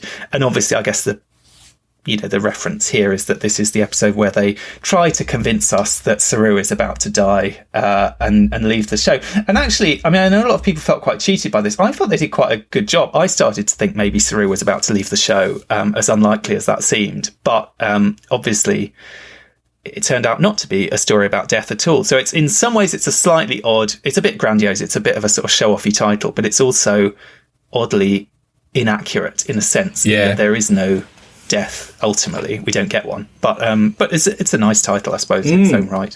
Yeah, it is, yeah. It is evocative. I did think that as well. I did think that. I did feel a bit cheated at first. I mean, in retrospect now, given how Saru has evolved into a really good character, actually, and the character development of Saru is one of the better things about Discovery, I think. It's been good, that he stayed around. But yeah, it did lead me down the river Styx a little bit, that one, I have to say. So without an obol. Yeah, without an obol, yeah. Yeah. Then we have a great title, I think, Saints of Imperfection, which to me sounds like it should be a band, like quite a loud band from the 90s or something, the Saints of Imperfection, but is actually a quotation from Guillermo del Toro. So not a sort of classic reference point, but actually, you know, a current working film director. And he had this line, monsters are the patron saints of imperfection, which is a great quotation, and I think works very well as an episode title here as well. And I guess we're talking here about, it's a long time, I have to confess, season 2 of Discovery I haven't seen for quite a long time, but I think this is the one where we're going into the mycelial network to kind of look for Culber, and Culber has sort of been turned into a bit of a monster in some ways himself, and has kind of lost himself. Doesn't Tilly get eaten by some slug thing, and then she ends up, and that's how she finds him? She gets sort of cocooned, doesn't she? Yeah, it's weird. I'm not a big fan of the episode. It's a weird one. No, but the title's great. Nice title. Yeah. Then we have The Sound of Thunder, which actually could also be a band almost, or a sort of 80s action. Sound of Thunder. Maybe I'm thinking like Thundercats or something, but it's or like I don't know, it could be a Sylvester Stallone movie or something like that. Tropic Thunder, I suppose maybe that's what I'm thinking. But I don't quite know what the reference point is here. There is a Ray Bradbury short story which has a very similar title. I don't know if there's any link there. I guess it conveys a sense of kind of an ominous looming sort of threat. You know, you hear the thunder and you know that the storm is about to arrive, kind of thing. But slightly oblique one in some ways, followed by light and shadows. So we get thunder, and then we get light, not lightning, but light and shadows. I don't know about you. I don't have a huge amount to say about that one. It feels a little bit generic somehow to me. Yeah, and the darkness and the light in DS9. Now we have light and shadows. And they've used light twice now, you know, so it's a bit like, come on, you can't just repeat yourself in any way. Point of light and shadow. Yeah. And then we're going to have shadows twice as well, you know, because we've got through the Valley of Shadows. I don't know. I have to say, I think as much as a lot of people, season 2 is the season of Discovery they loved. Both of us, I think, that would not really be the case. And I certainly think that the episode titles they're not bad, but they're not on the level of season 1. Oh no, maybe, or at least not consistently. Not at all. We get If Memory Serves. Again, it's a little bit of a... Well, it kind of works. It's kind of a bit jokey, I suppose, in a way. I don't know whether there's a double meaning there on the idea of serves and service and Pike's sort of sense of duty, which seems to come across quite strongly. There's also maybe a sense that this is the episode that starts with that amazing montage that says previously on Star Trek and then jumps back all the way to the cage, which I do think, as much as I have reservations about season 2 of Discovery, I think that was quite an amazing move. I do as well, quite a sort of jaw-dropping thing to do. And so I suppose, in a sense, the episode is calling back to Star Trek's own memory in a way. So yeah, could be. It kind of makes sense, I guess. But again, a little bit of a nothingy title. Yeah, although it always has made me think of Spock, because it sounds like the kind of thing Spock would say, if memory serves. You know, it's that. I feel like it might be a little bit of that as well. I think he does say that in one of the movies. I can't remember which one, but I'm pretty sure there is a Spock line that begins, if memory serves. It's very Spocky. It is very Spocky, you're right. It does sound quite Spocky. The next 2 episodes are Project Daedalus and The Red Angel. Both, I think, in some ways are quite descriptive. They're quite self-explanatory. Putting them side by side, though, there's an interesting parallel that comes out between the Angel and Daedalus. Now, the Angel, obviously, we find out the Red Angel is not actually a religious entity, but is a person in a suit. Daedalus and Icarus, obviously, there's a parallel between those two stories. You know, there's someone who is kind of attempting to use a mechanism to fly, essentially, and is destroyed in the process. That feels like it can't be a coincidence, in a way, that you've got these two sort of iconic images of a human being sort of developing flight, you know, in the sort of personage of an angel or a bird or whatever. And then, but also, of course, we have that sense of kind of downfall. And I guess, you know, Project Daedalus is the one where we lose Arium, isn't it? And that sense of kind of the danger of that. So I don't know, as much as they seem quite self-explanatory, I think putting them side by side does draw some kind of parallel between them in a way. Yeah, I think you might be on something there. Yeah. Perpetual Infinity, I don't really know what this means. What is? I mean, perpetual. They both mean quite similar things. I suppose perpetual means it goes on forever, and infinity means it goes on for all. I guess it's like all space and all time. It made me wonder: is there a difference between perpetual infinity and infinite perpetuity? Which is probably a less good title. Yeah. I don't know. I feel like it's a little bit into darkness for me. It's a little bit of a kind of, it sounds kind of cool, but really, what are we on about here? And as I say, I haven't seen these episodes for a while. Maybe it does make perfect sense, and I'm just being a bit mean. But I guess one thing I would say is that I think season 1 of Discovery, I feel like, even having not seen those episodes for a while, I could tell you what each of them is about from the title. And a lot of these episodes in season 2, I would be hard pressed to remember which one is which. And obviously that's partly an element of serialization and the kind of new Trek that we get. But I do think some of them, they're a little bit less descriptive than maybe they might be in some ways, or a little bit less evocative, or a little bit less specific. There's a sort of sense of a kind of generic Star Trek-y title, but that doesn't totally draw your mind to the episode that you're talking about at the time. And that you could argue that, massively for Next Gen and Voyager titles. But I think there's something of that with these season 2 titles as well. Well, it's funny because Perpetual Infinity, I think, could easily have been a Voyager title. I think it has that sort of ring to it that's a little bit like, okay, well, it's very sort of scientific and boxy. It's a bit like, okay, fine. All right, yeah. Okay, science fiction. Cool. What does it really mean? Don't know. Not particularly, Yeah. But through the Valley of Shadows is definitely a bit more leaning towards season 1, though, isn't it? The next one, I suppose. That same kind of illusion aspect. And I do remember this one because this is the one with all the mad time crystals. That's what it is. That's and Pike's. I'm going to turn into Davros vision. One Pike, exactly. Yeah. Which I still right. I can't believe they're going to make a TV series about a character, and as great as Anson Mount is, and as good as Pike is, I can't believe they're going to make a TV series about a character who is destined to become a tragic, scarred robot man, living in a dream world. It's really bizarre. This whole episode stands out for me. I know we're talking about the titles and not so much the episodes, but I just thought this was the most non-Star Trek kind of thing I've seen in a long time in this episode. I was like, what even is this now? Well, we can come in a future episode. We have talked a bit about some of the issues with Discovery season 2, and I think there are big questions about Strange New Worlds. As much as I'm looking forward to it, and I know a lot of people are very excited about it. Me too, in a way. I think you're right. This is a character who we know the end point. Now that has two problems. One is that we know he can't have a happy ending, because we know he doesn't have a happy ending in a sense, although arguably the menagerie kind of gives him sort of a happy ending. But we also know that nothing bad can... It's very weird happy ending. We also know nothing too bad can happen to him in the meantime, because he has to get to that point in One Piece. So there's an element of he's sort of protected. On the other hand, Better Call Saul is one of the best shows on TV. And that is a show that you could say has the same problem, that it's a prequel and it has to lead quite directly in some ways into an established continuity, and that hasn't stopped them doing great work on that show. So, it's a good point. Anson Mount is great. Hopefully it'll be a lot of fun. But I agree, I think that's going to be a bit of an issue.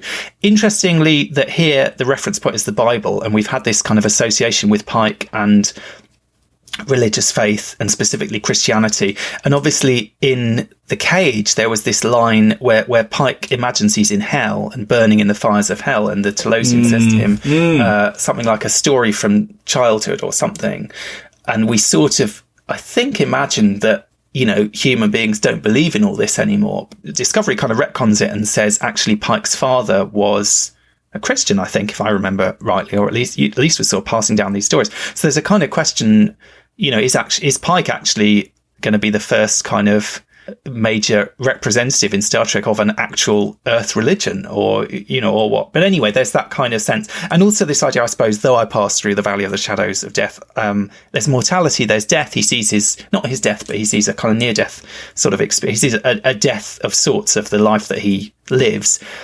I will fear no evil. And I suppose there's that sense of Pike's optimism, Pike's kind of he faces mortality and he gets on with his life somehow.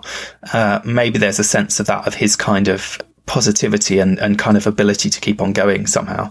Then after that one, we have a return to Shakespeare with Such Sweet Sorrow, parts 1 and 2. I can't help thinking of them voiced by Christopher Plummer as General Chang, in The Undiscovered Country. Yeah. But here, quotation obviously from Romeo and Juliet. And really this, I suppose, is the episode where Discovery, we started with a hello, the Vulcan hello.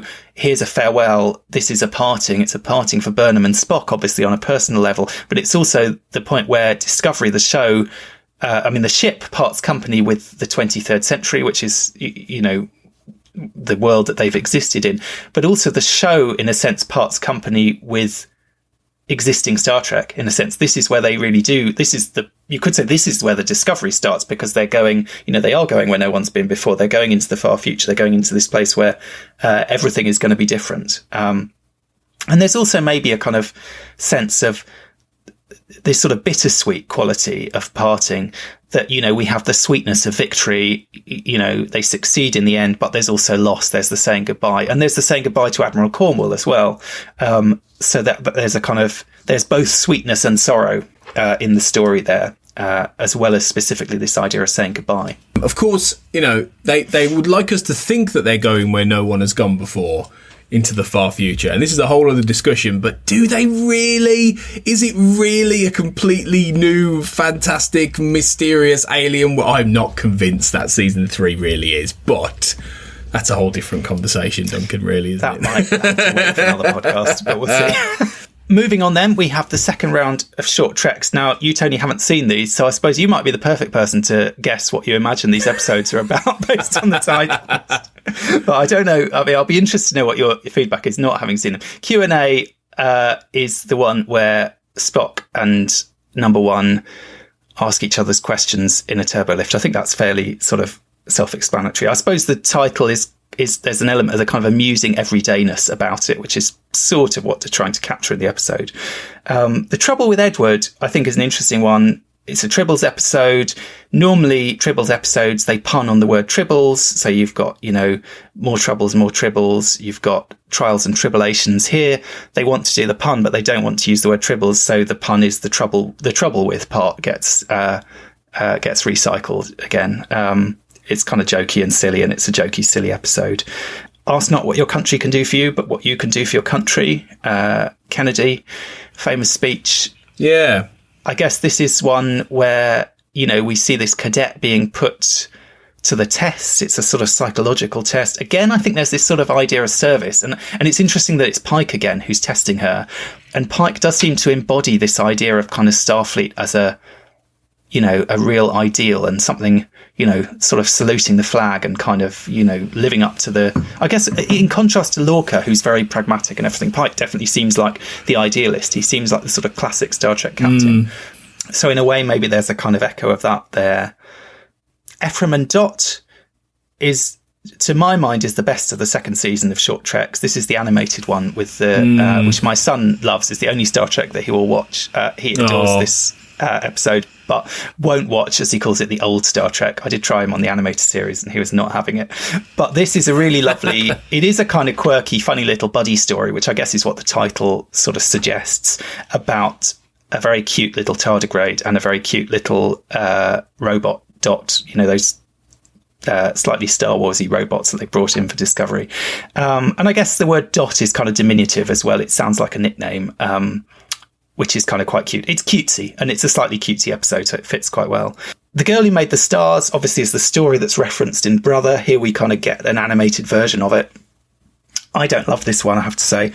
I think it is, I believe, based on a real myth or a real story.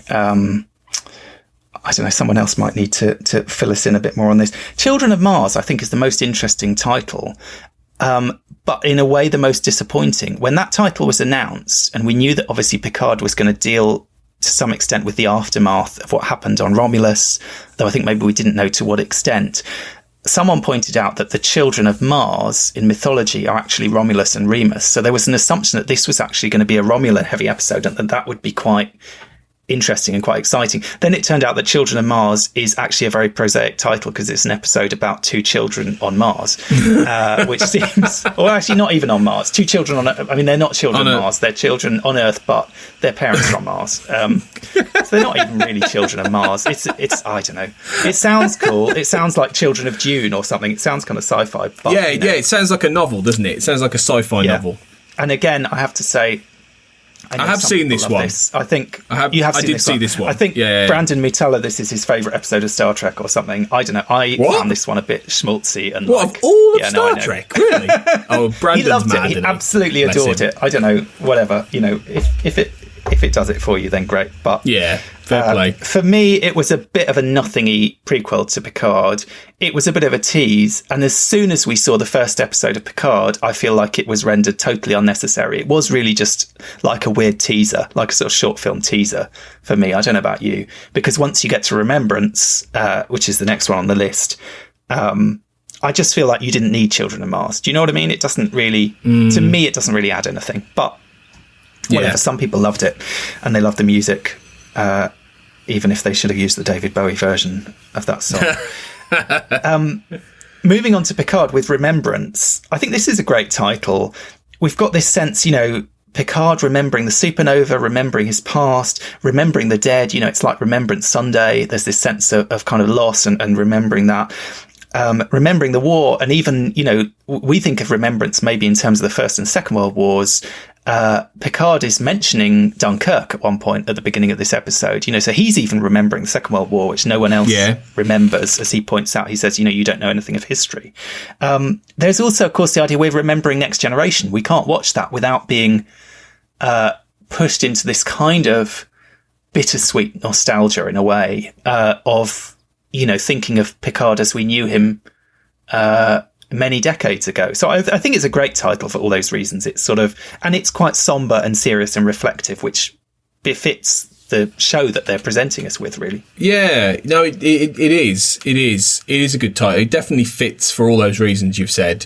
I mean, it turned out to be more of an action-packed episode than I think maybe we thought it would be, when we first started watching the... I mean, you could say that about the whole show. I mean, Picard was not exactly the meditative Star Trek of old that they kind of suggested it would be. There was a lot of whiz-bang, really. But this is a nice... it is a perfectly fitting... It's what... I probably said this on Make It So or on this podcast when we talked about it. I think it is one of the most fitting pilot episode titles of a season, of a series, actually. It very, very much fits the ethos of Star Trek Picard. But yet one that's looking back rather than looking forward. I mean, this is not going out into Picard space. To a T. This is reflecting. This is looking back on the past. I mean, which is quite an interesting way to start a new show, I think, in a way. Followed by Maps and Legends. Now, this is, I feel like, a plug for Michael Chabon's book, Maps and Legends. It's almost like, this is a bit cheeky here in a way. But it's an interesting book of essays and worth a look. And I guess it's the sense of maps and legend, the legend as in the legend that you have on the map. Some of these Picard ones I feel like we may have talked about before when we did our episode about season 1 of Picard. So we might sort of breeze through these a little bit. End is the beginning. I don't have a lot to say about that. I mean, it's on a literal level, the end of that episode is the beginning. It is kind of, I mean, there is this sense these 3 episodes are basically a pilot stuck, divided into 3 parts. And the end of that is kind of the beginning. This is sort of a new beginning. Picard seemed to be at the end of his life. Now he's at the beginning of an adventure. Yeah, that's basically it, isn't it? Where one thing ends, something else begins. Absolute candor. I love this concept. I love the idea of absolute candor. I think it's great. And also that wonderful line about a promise being a prison and the idea of, how being candid, how telling the truth can be problematic in a way. And I think it's a great title for an episode. Yeah. It has that sort of slightly grand... There's something almost slightly pompous about it as well. It feels quite Picard-like in a way. Absolute. You might hear Picard extolling the virtues of absolute candor on TNG, but here it has this sort of alien ring to it somehow because it's this alien concept. Very different from Stardust City Rag, which I think we did talk about before. What is the rag? No here? idea. I think it's a piece. Well, I think it's a rag, as in a piece of ragtime music, and I think it may be that actually at the very beginning of that episode, if you remember, there's a woman who is playing the piano in what's her name, Bajazel's bar, and that may actually be the Stardust City rag. Is technically that piece of music. I think it also sort of conjures this idea of like a ragtag group of weirdos and a sort of, I don't know, and a rag being quite a free, jazzy sort of piece of music, and that somehow fits the kind of slightly offbeat, off the wall, wacky tone of this episode. I have to. I hate this episode. It's rubbish. I think it's mad. I don't think it knows what it's trying to do, but I suppose it is. That is obviously what it's going for, is something that's kind of entertaining and weird and doesn't follow the rules. And I suppose that is kind of what it does. The Impossible Box, I think we talked about this, whether there was a set, is the real Impossible Box a woman? As this sort of sense of like, the unknowable, Soji as this kind of unknown puzzle. And I think there is a sort of gendered element to that somehow, that, Narek has to kind of get inside her mind. He has to understand her, and he also has to seduce her. And there is potentially, I think we talked about this before, whether there's a bit of a double meaning there, as well as obviously referring to his kind of Rubik's Cube thing. Then we have Nepenthe, which I think, as well as being a great episode, I mean, obviously the planet's called Nepenthe, but this is one a bit like Lethe that I think, when you look up the reference points, it means a lot more, because Nepenthe is a balm for sorrow in kind of classical mythology. And obviously that's exactly why Riker and Troy are there, that's what that planet is. That's where they've they haven't gone there after the sorrow, because I think Thad was there with them, but the planet, the kind of retirement, the kind of environment there, it very much fits that idea of this is somewhere that people are recovering from grief, in a sense, and that the title carries that meaning. Yeah, definitely. I didn't know that. I didn't know it was another Greek allude. It sounds very Greek though, so I completely understand that. But yeah, it's lovely. I mean, it's my favourite episode of Picard, easily. This one, I think, and one of the better, modern Trek era episodes. Because it is a proper character episode, and that's what a lot of this era is sorely missing, really.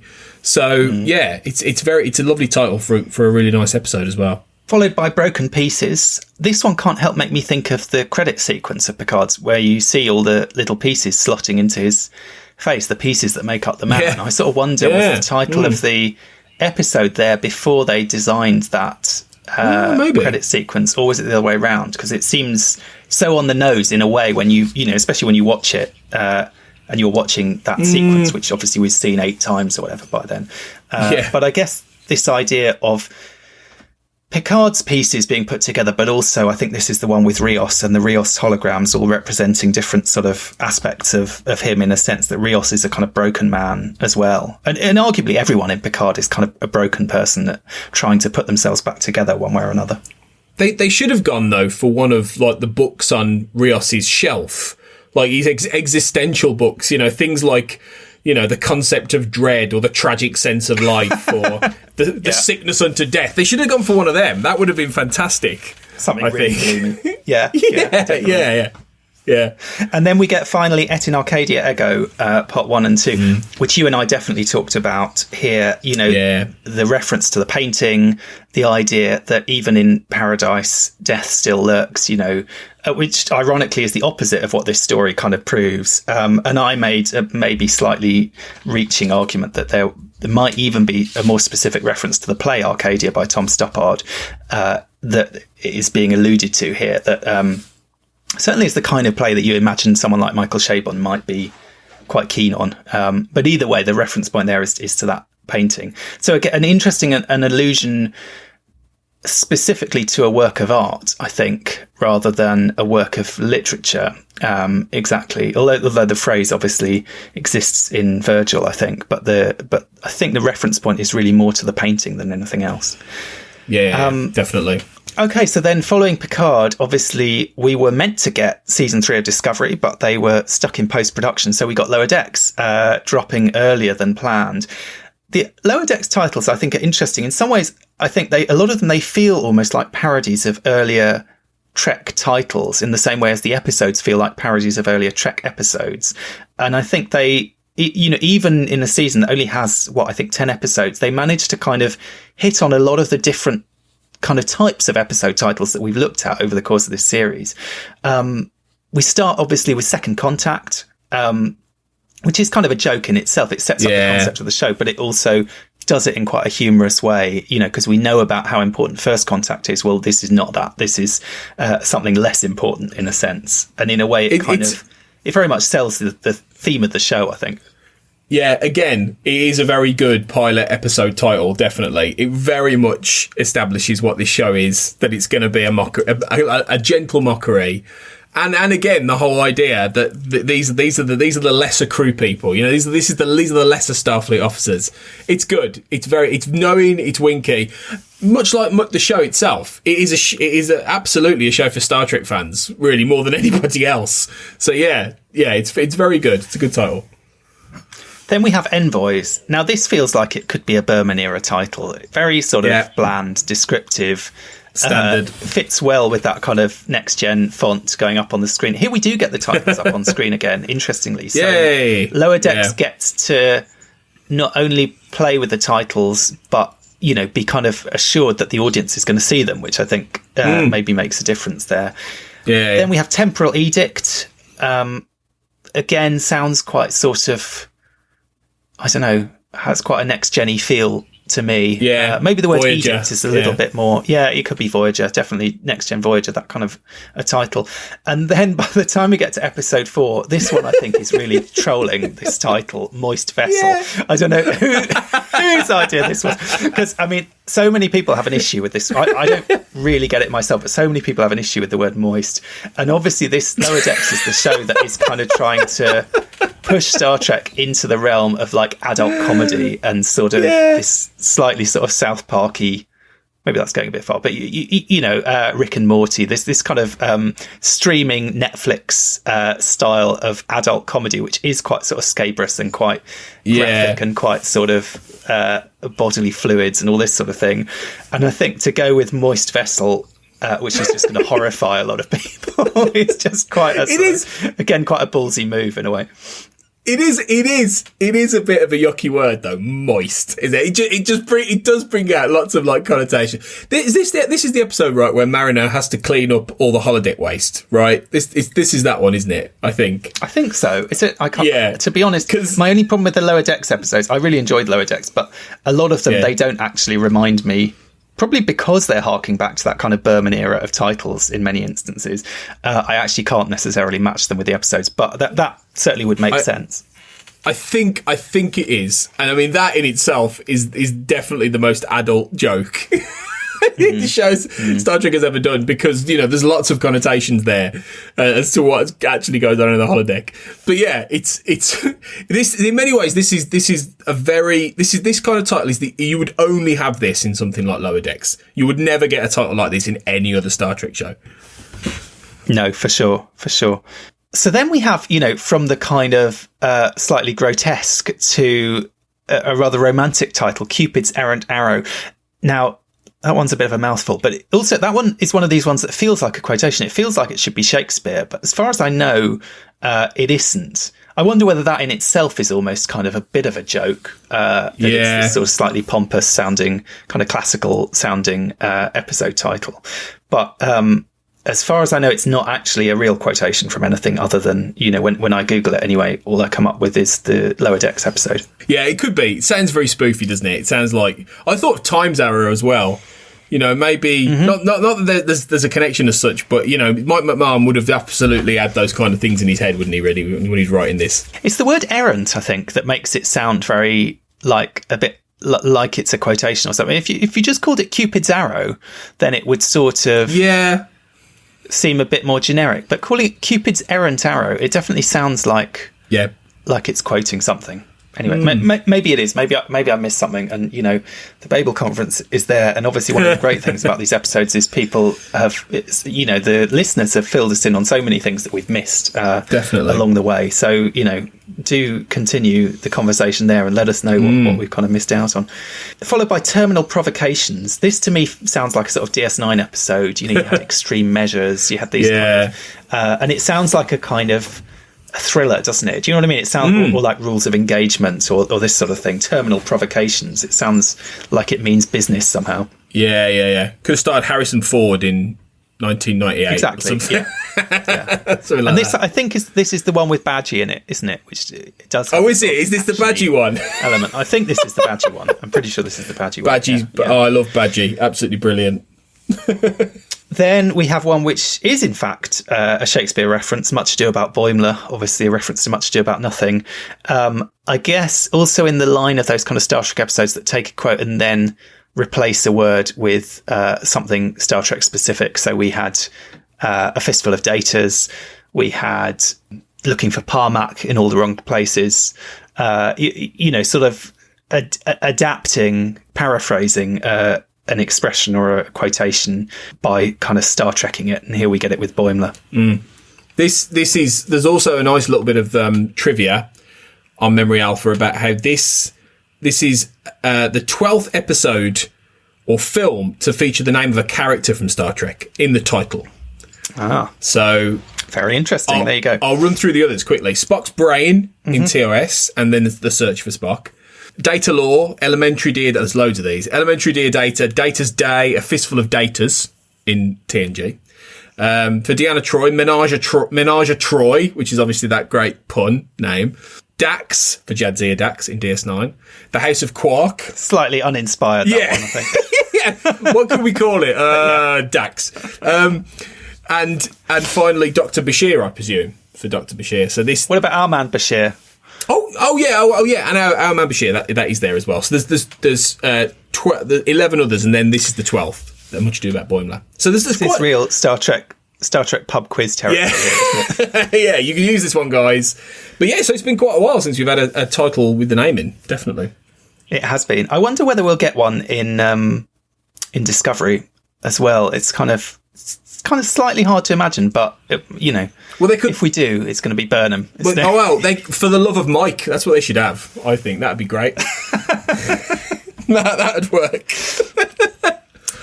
So that's interesting. So that was Trek's 12th named character in an episode title. Then we have Veritas, which is on your list of Latin titles. Yes. And I think if you said there were 14 of them, I'm pretty sure that makes that the 12th Latin title, doesn't it? I think so. Because there are two then in season 3 of Discovery. So there you go. So they've back to back. They've hit a dozen on both those kind of running things. Obviously, Veritas meaning truth.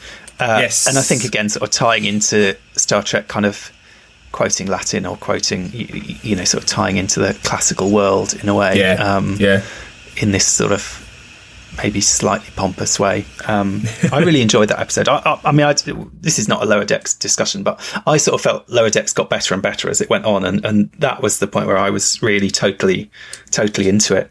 Then we have Crisis Point. This is the sort of movie pastiche, fantastic episode. It's called. I thought it was called Crisis Point: The Rise of Vendetta or something. I think it is technically just called Crisis Point.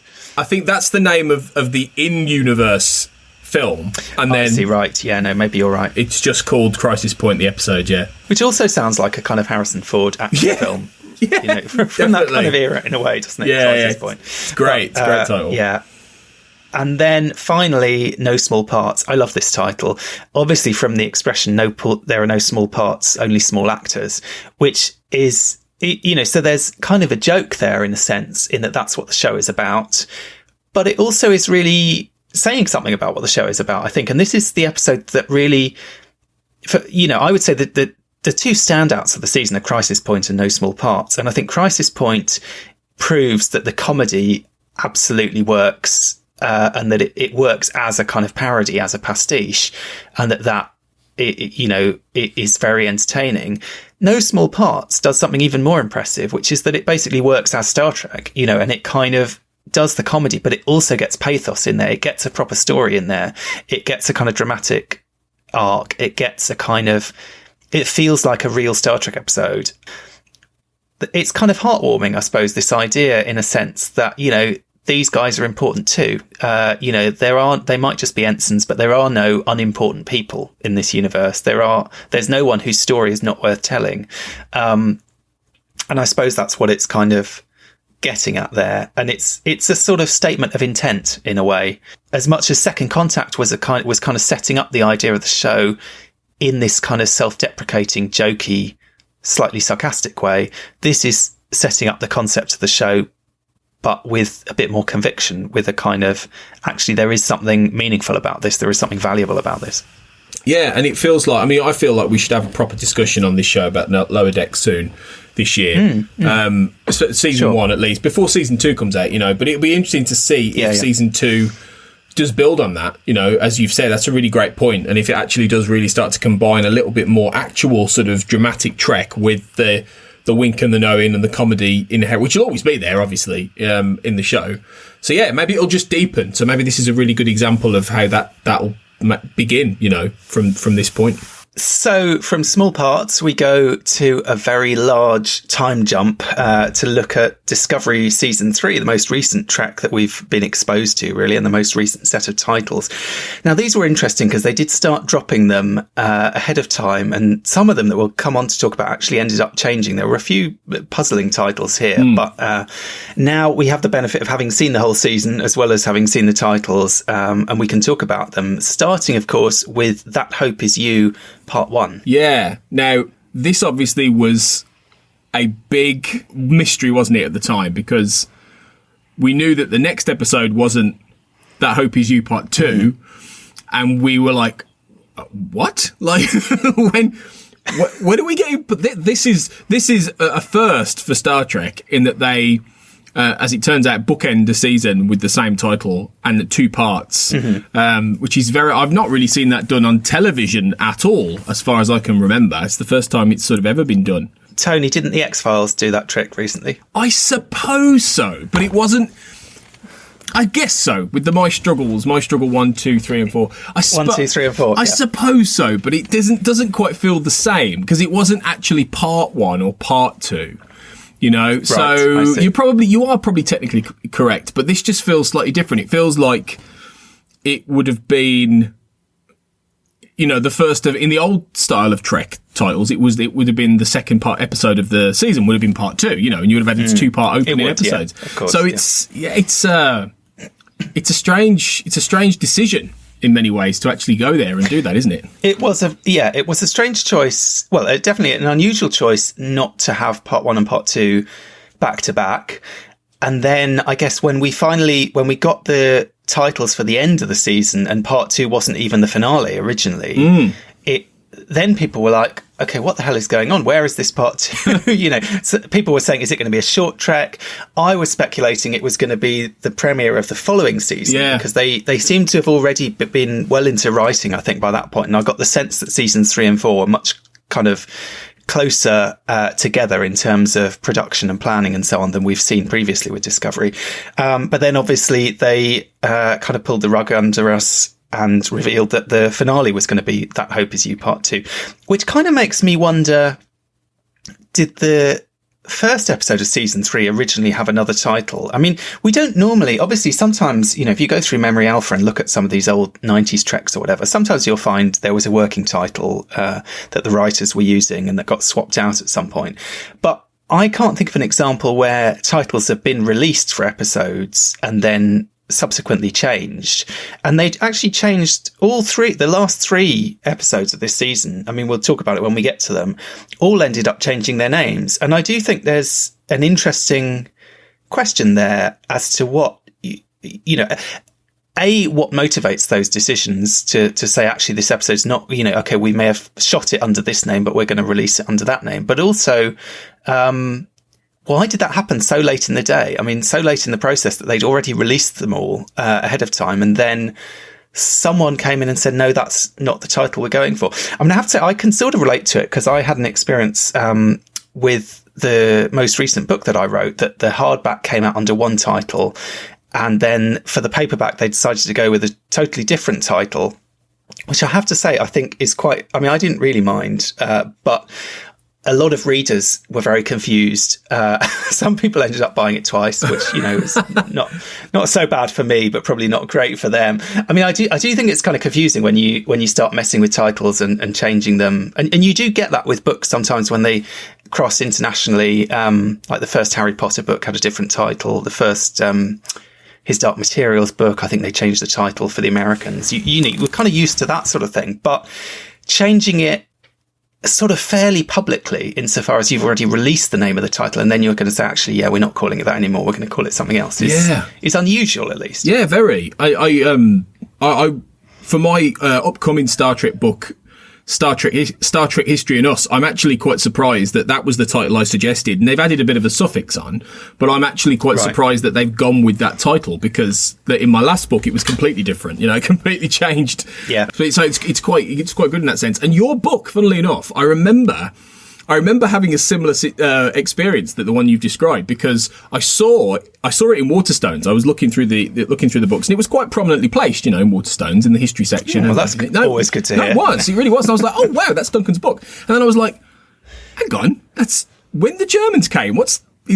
Is that a new one? And then it did take me a minute, and then I realised, oh, actually, no, it's Hitler's British Isles, isn't it? That was the first title, wasn't it? Which I think was a better title, I have to say, because I read it in hardcover. In hardback, yes. as Hitler's British Isles, and I thought it was a really good title. So it is strange, and I think for Discovery, I mean, I don't know about you, but I feel like for Discovery and Picard, maybe not Lower Deck so much, but with Discovery and Picard, I feel like if there was ever a Trek era where you could almost not name the episodes and just have them be episode 1, 2, 3, 4, 5, I feel like it would be these kind of seasons, because they're far more in the main connected. I mean, you know what I mean? Like, especially Picard being like a 10-part series.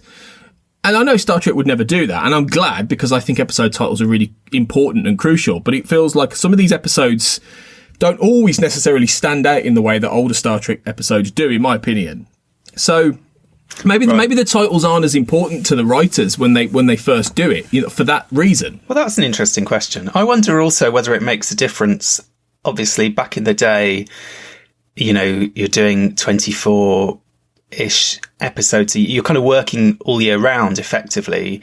The writers are churning stuff out and it's going into production straight away. Whereas these days, I think, you could have a situation where the whole season is written all in one go, with a short season and the kind of exigencies of production being what they are, especially at the moment where everything's quite up in the air. I wonder whether that makes a difference as well, whether and if you're plotting out an arc from the beginning, at what point another interesting question would be, at what point do the names get attached to these stories? Because they have to have a kind of placeholder. Maybe they don't. Maybe it's just like, okay, you're going to write episode 3, you're going to write episode 4, and so on. But I suspect they have like a kind of shorthand for, right, this is the, if we're talking about Discovery, this is the one on Book's planet. This is the one, which we'll definitely come and talk about with the Vulcans. Do you know what I mean? Like, they're kind of quite. I mean, actually, season 3 of Discovery, in some ways, is more episodic in that I think certainly the early part of that season, it sort of felt like they were going to a different planet each week. And I quite like that aspect of it. So they felt like they were quite discrete stories in some ways. Anyway, let's kind of move on and talk a little bit about these titles. So That Hope Is You, we mentioned, obviously, the premiere. Again, we've got a personal pronoun. We talked about Into the Forest I Go. Now we've got That Hope Is You. And again, I think it does sort of draw attention to the idea that this is Burnham's story. And obviously this, the hope is you. It is Burnham in this instance, because we hear the quotation from, what's his name? The guy who everyone fell in love with, his Federation flag and everything. But it's like it's making it quite personal. It's pinning it all on her. It's not even the Discovery is going to save the day. It's Burnham is going to save the day in some slightly not quite defined at this point way. So I suppose that makes sense that we've got another one of these personal pronouns coming in there. In a way, though, I feel like this is slightly different in that when you look at something like Into the Forest I Go, in a way, that feels less about a particular person, specifically Burnham, and more about the pronoun being used in a broader context as in almost a characterization of the self, not Burnham specifically, but the self on that journey, that inward journey, as we've talked about.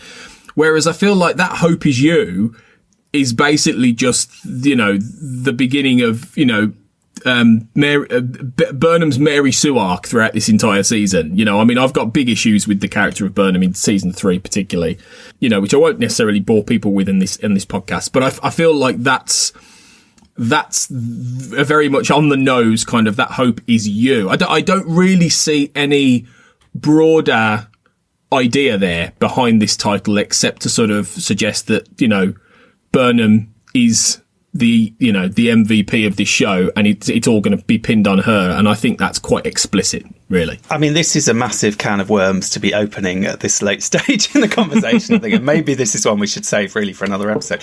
Yeah. I think I don't feel as strongly as you do. I think it's quite a controversial issue, this question of whether Burnham is a problem for Discovery. I mean, I like Burnham as a character. I like Sonequa Martin Green. I don't have anything against either of them. I do think it was quite risky what they did with these first 2 episodes, of separating her from the rest of the crew, because they kind of, I suppose they proved 2 things. One, they proved that she can carry the show on her own, which is great, fair enough. But they also proved that the show can work without her, because they took her out of an entire episode, and it, as far as I'm concerned, worked fine. But I think there is this big question that's been with Discovery from the beginning. A lot of people who hate Discovery, and there are a lot of, Discovery like series, more so even than people like you and I who have the odd qualm about Discovery. But, the people who really despise it, a lot of it does centre on this idea of Burnham as a Mary Sue character. And I think it becomes very divisive, because then you get people on the other side defending that character and saying that those attitudes are coming from racism, sexism, whatever. And I think there's an element of truth in that, in some of those cases and some of those arguments.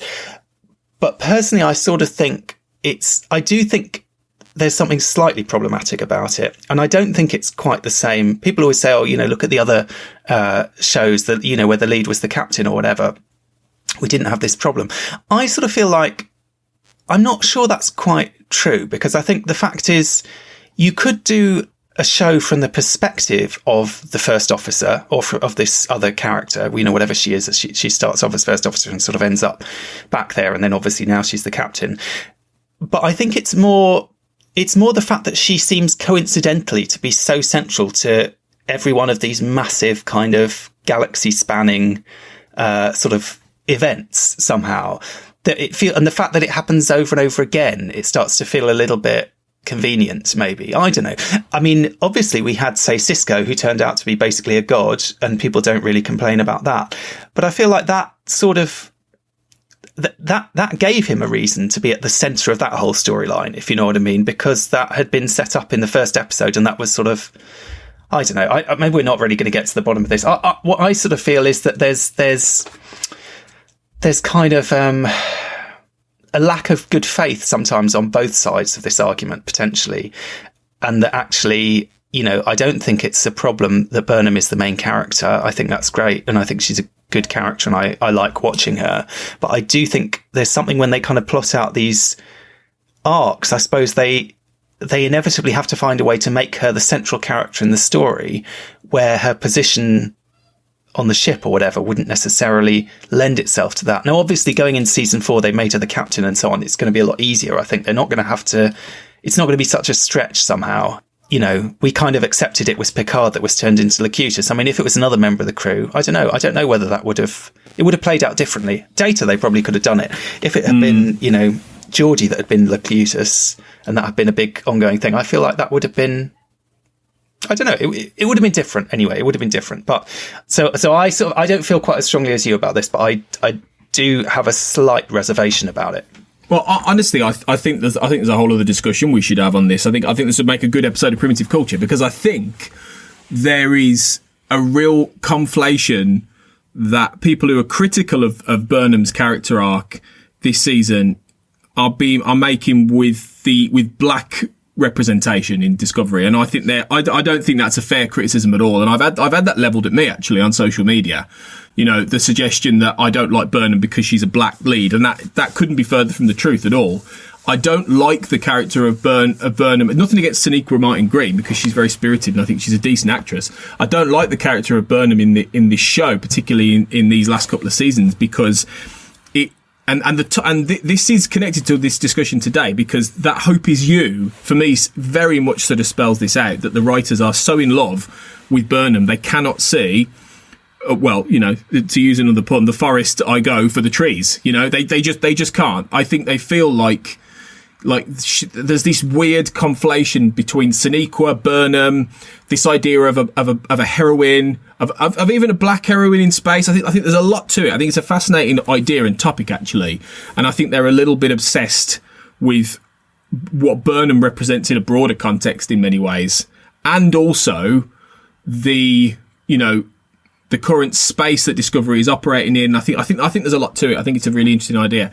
I was convinced that the Burn was going to be about Burnham because of Burn. Frankly, I really was. I thought, is this going to be the Burnham, isn't it? And I'm very glad that it wasn't in the end. But you know what I mean. I just think that Hope Is You personalises this in a way that some of those other pronoun episodes were a broader mythical idea, and that's one of the reasons I like season 1, because I think it's doing that in the titles as well as the episodes, and I don't think that's the case here. I just think they love Burnham and they want her to save the universe, really, in many ways, and I can't really get behind that in a Star Trek show, because that was never that's never been what Star Trek is, and I think there's all the other examples that could be cited are very different.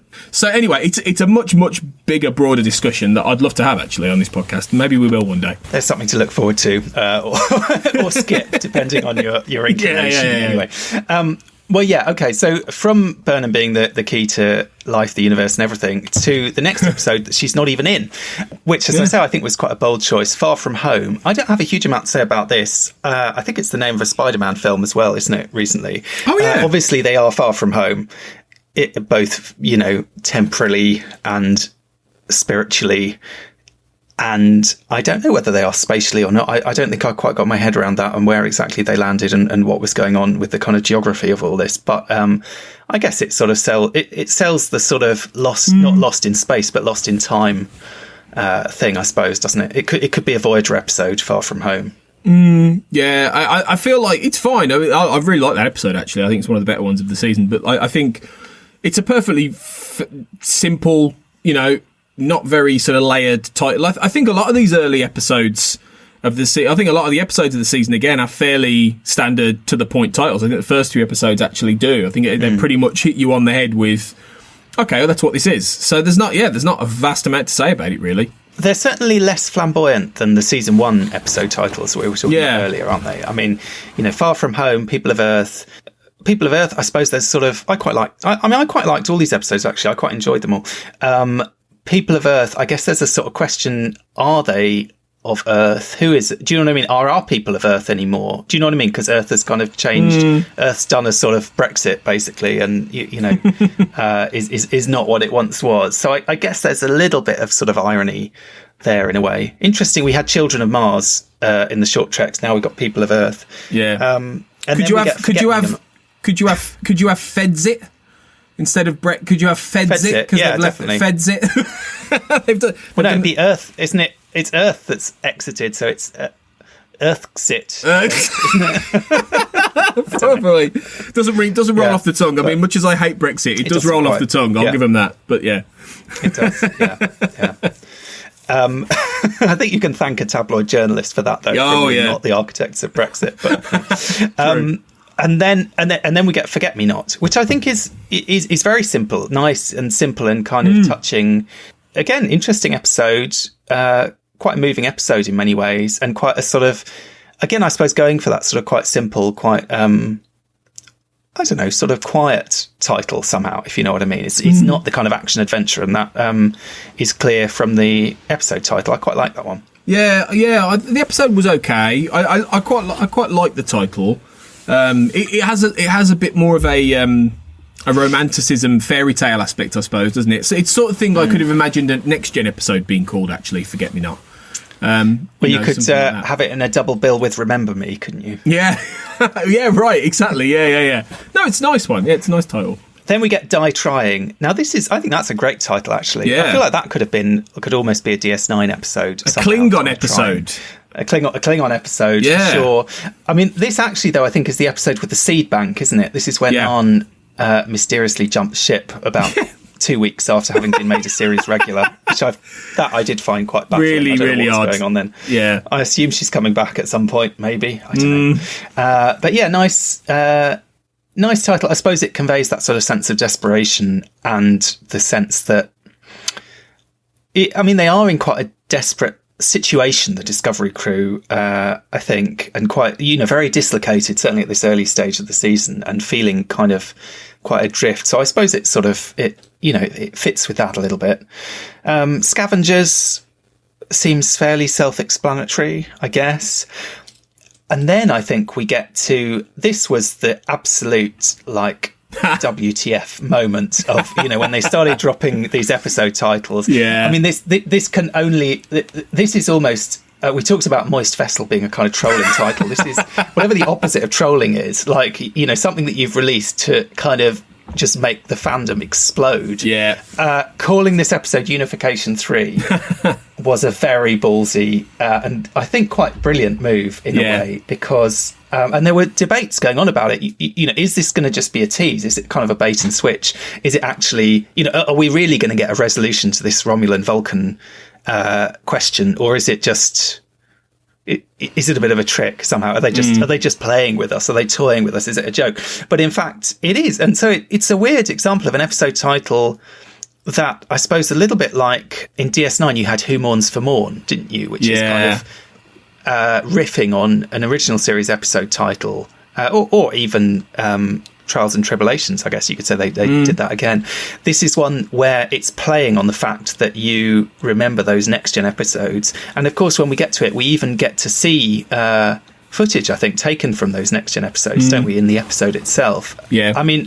Very interesting choice there, I think. Probably probably the most ballsy episode title that Star Trek's come up with for a very long time. Yeah, and deliberately, like you say, for Star Trek fans, particularly, this was my favourite episode of the season, I think, actually, or one of in my top 3. I actually thought this was a really, really good episode of Star Trek, precisely because it was about a lot of the Star Trek kind of ideas. There was a big debate to it. It was about characters talking and discussing and everything like that, and it was just really well put together. And aside from all of the, things like seeing Leonard Nimoy and that kind of thing, which does give you goosebumps and all that, and the resolution of the Spock, Burnham learning about who Spock becomes and all these kind of things, which are really good, that tie into continuity.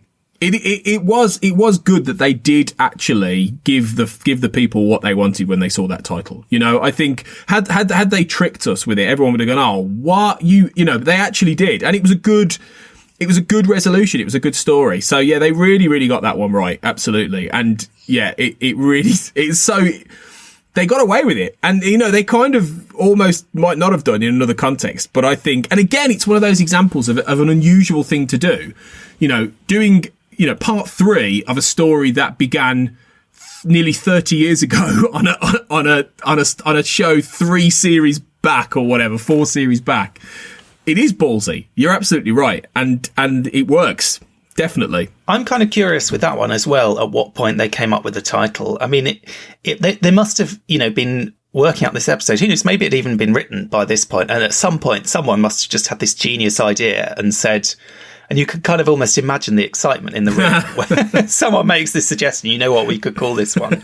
It probably previously had some, boring Latin title or something. And someone swapped this one in instead. And it is almost it is a kind of tease. It is a sort of in-joke, but it's an in-joke that absolutely is sort of paid off by the episode somehow. After that, we have the Sanctuary, not obviously the DS9 episode Sanctuary, though Discovery does sort of like to borrow DS9 titles, I think, and just ever so slightly repurpose them. The Sanctuary sounds like it could be from Enterprise as well, actually. It sounds a very Enterprise, early Enterprise season title, yeah. But fairly nondescript, I suppose, that one. You're right, sort of fairly Berman era. Then we have Terra Firma. Now, this, I think, was another inspired episode title, and I can't believe that, well, I certainly didn't. I don't think anyone guessed what this 2-part episode was going to be about that I know of, and I can't believe now that we didn't get it. Do you know what I mean? That we didn't see it, because in some ways it seems so obvious. It's got the word terror in there. We've even had a group called Terror Prime in Enterprise, who have similar kind of sort of fascistic leanings, I suppose, to the mirror universe.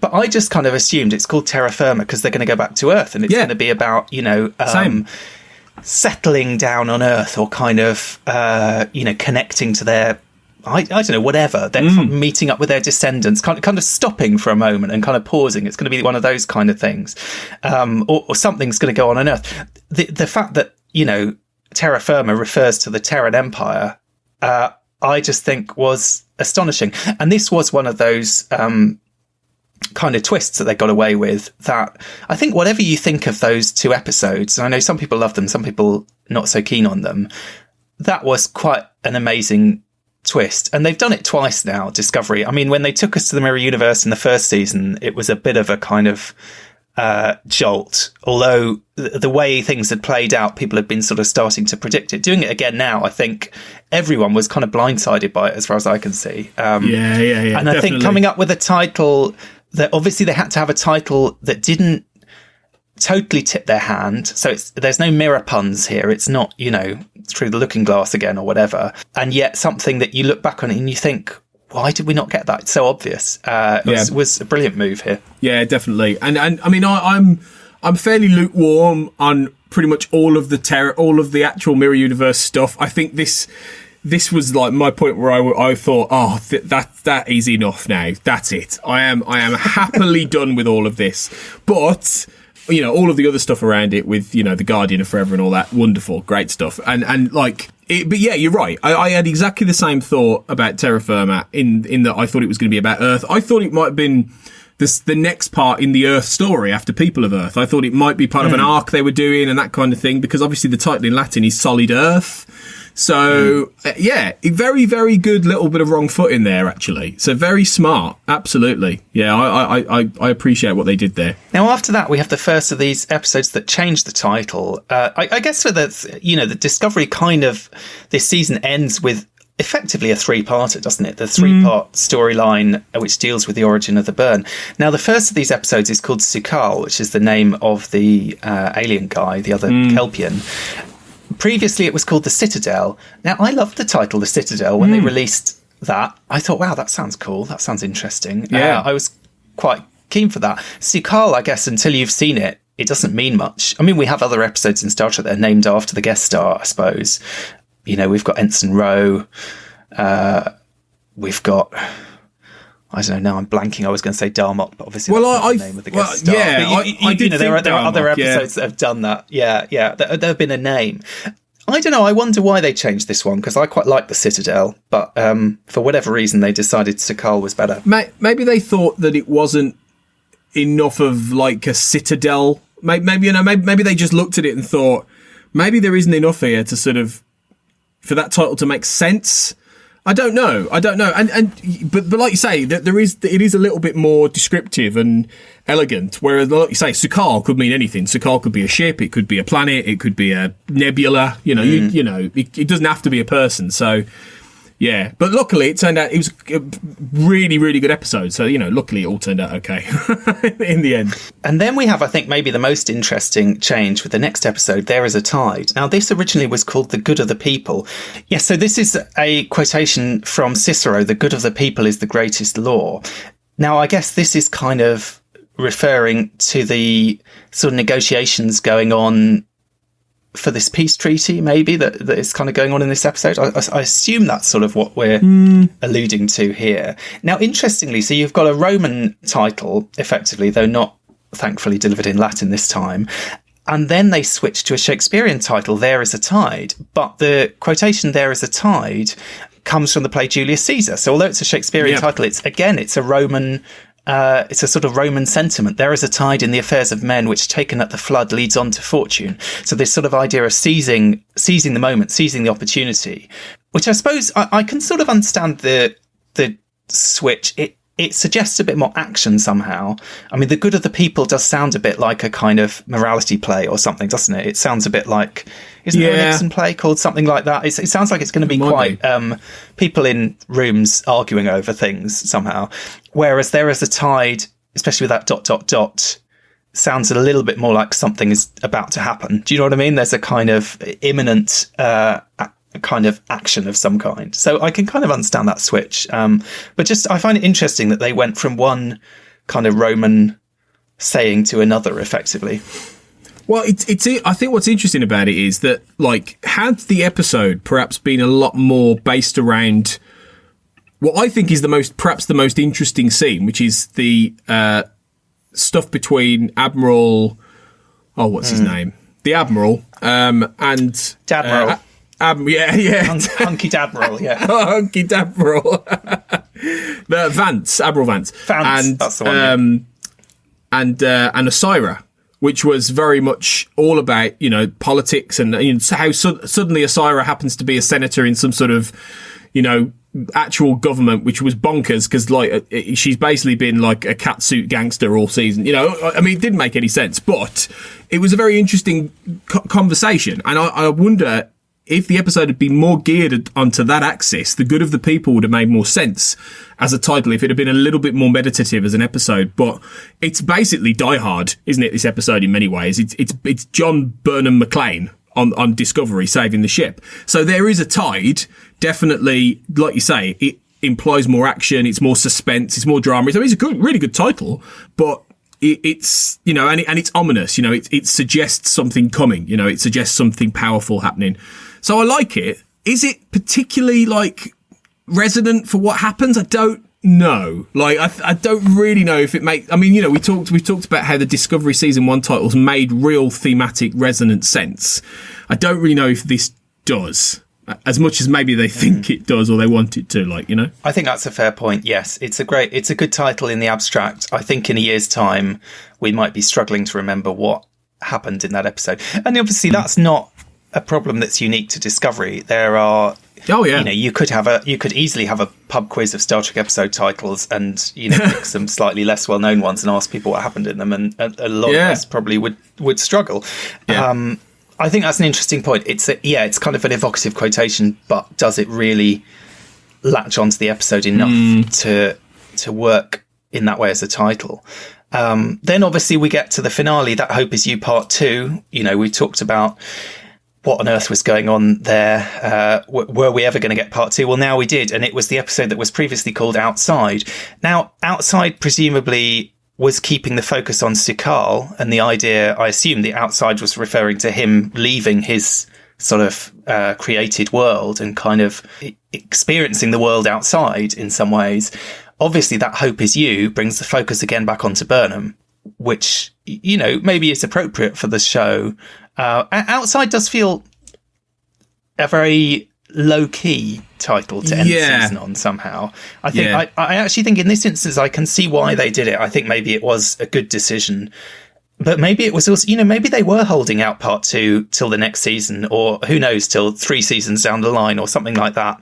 And the fans just got so confused and were worrying about it so much that they decided to change it. I don't know. I'm curious, but for whatever reason, someone decided that would be a good... Or maybe, actually, to be honest, maybe episode 1 was called That Hope Is You.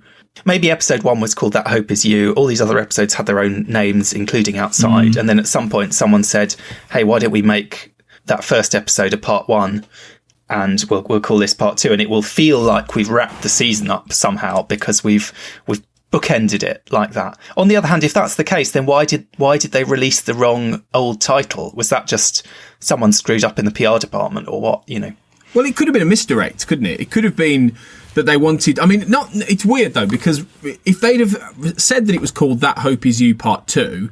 I don't think it necessarily would have been... I mean, I don't know if you watched it at the time, I can't remember, but if you remember Game of Thrones and how they would release those titles, you quite often would get a title... Everyone was excited for the titles because they would often refer potentially to something that would make you go, oh, we're going to get this happen. Whether it's something like, the Battle of the Bastards, for instance. Now, everyone who knows that show in the books, they know what the Battle of the Bastards would mean, and it's this, and it, so when you get those titles, it makes sense, and there's an anticipation. I don't really know if That Hope Is You Part 2 is an anticipatory title, except the only thing being is, it links back to the premiere, but the premiere and the finale are so far away in many ways from each other. In many ways, it's not like part 1. It's not like they start. Well, okay, here's an example, right? It's not like. Have you seen Hannibal, the TV show? No, I haven't. Right. No. Okay. Well, I won't spoil anything, but at the very beginning of Hannibal, it's sort of there's a flash forward to what happens at the end of season 2, and the very beginning of season 2 begins with what goes on at the end, and it is the most exciting. And you're like, what the hell is going on? And then it makes sense by the end. Now, if they'd have done something like that, where part 1 was almost a massive cliffhanger, and then you go into the next episode of season 3. And it sort of goes back maybe in time or whatever, and then you're seeing the build up. I would understand why That Hope Part 2, That Hope Is You Part 2 would be like, oh, we're going to get the next bit of this. But it doesn't do that. So I don't really know why you'd keep it secret. What I do like about it is what you said though, the bookend. Taking aside all the Burnham stuff, I like the idea that it kind of contains the season in its own little box, because what I'd hope is that season 4, having set everything up by the end, and really gives them carte blanche to go off and do something completely different now, to sort of, really go off and explore this future galaxy and do some really new storylines. And I really hope it does.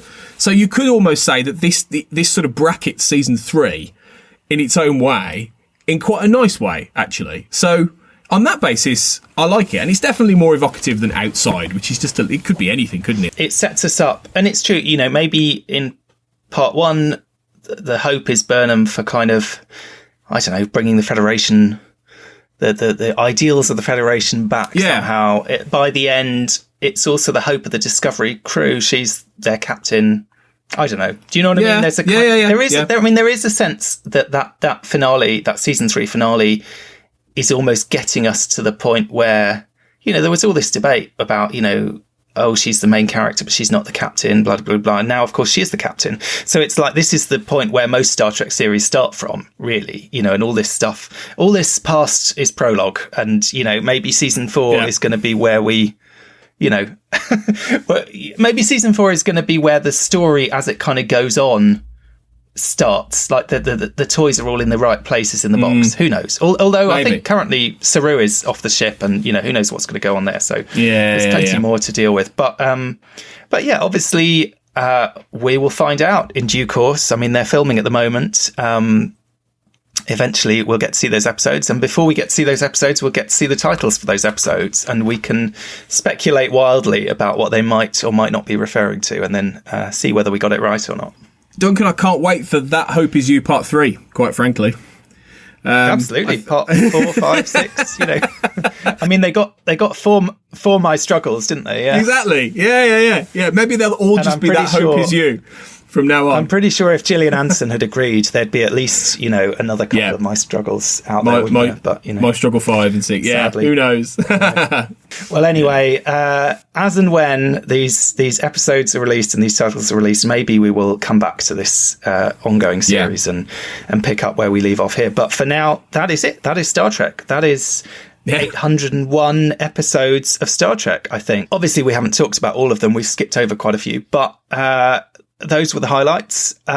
As ever, we would love to hear any thoughts that any listeners have in the Babel Conference on Facebook about anything we failed to pick up on, any thoughts more generally about this issue of naming and titles and what it's all about and why we've spent such an inordinate amount of time talking about it. It'd be, good to continue the conversation, because one of the things that I have really enjoyed with this series is the kind of feedback that we've got on some of the episodes, and particularly the things that we might have missed or not thought of, or kind of other people who have different interpretations of particular titles and their relationship to the episodes. It's all quite fascinating, and sometimes they're things that I think you don't even realise that you've been making a certain assumption in the back of your mind. because it's not something that it's not something that we generally, even as fans, chat about, is it? Why do you think this episode was called this and not that? We kind of just accept, okay, that's the name it's been given. And we don't really look into it. But sometimes I think it can be illuminating to, have a think about, someone made this decision to slap this name on this particular story, and what might they have been thinking when they did that, and what impact does that have on us watching the story and how we receive it. Yeah, we've got quite a lot of mileage out of it in that context, more than you might have thought when we first started, actually. So it's been a really, I know I haven't been on every single one of these, but I think I've done them, I think something like 4 out of 5 of them maybe with you, but it's been 4 out of 7 even, but it's been it's been really good. It's been really good to look at Star Trek through this prism, actually, because it does illuminate things you wouldn't have thought of. But I think we might have to wait a while before. Although I was going to say maybe not, but given the amount of Star Trek they're churning out these days, especially once COVID's all done, and they've we might be getting up to 30, 40 episodes a year, of Star Trek. So maybe more. Who knows? So it might be before we know it, we'll be back for part 8. Could be sooner than we think. But anyway, in the meantime, it's a pleasure as always to have you on the show, Tony, and talk to you again next time. Yeah, look forward to it. Thanks. Check out all these shows and join the conversation about your favourite corner of the Star Trek universe and beyond. You'll find us wherever you get your podcasts. If you're an Apple user, be sure to hit the subscribe button in Apple Podcasts on iPhone, iPad, or Apple TV, or the desktop iTunes app to get the latest episodes as soon as they're published. And please leave us a star rating and a written review. If you're not an Apple user, we've got you covered as well. You can find our shows on Google Play Music, Stitcher, TuneIn, Spreaker, SoundCloud, Windows Phone, in most third-party apps, and you can stream and download the MP3 file from our website or grab the RSS link. We'd love to hear your thoughts on today's show, and there are many ways for you to do that. The best place to join in the larger conversation is the Babel Conference, our listeners group on Facebook. Just type Babel, B-A-B-E-L, into the search field on Facebook and it should come right up. If you'd like to send us an email, you can use the form on our website at trek.fm/contact. Choose to send to a show and select Primitive Culture, and that will come right to us. You can also find the network on Twitter at TrekFM and on Facebook at facebook.com/TrekFM. If you'd like to help us keep all our shows coming to you each week, you can become a patron of the network on Patreon. Visit patreon.com/TrekFM. That's patreon.com/TrekFM to get all the details. Perks include early access to episodes, exclusive content, producer credits, and more, available through our special patrons website, Patron Zone. It requires a great deal of money to produce, host, and distribute these shows each month, so we really appreciate any support you can give us, and we hope you'll join the team.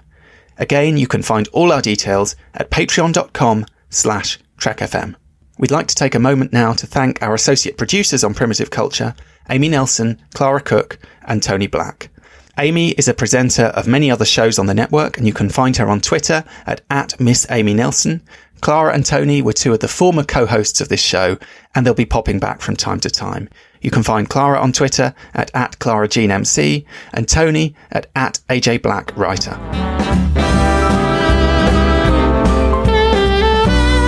You're blended all right.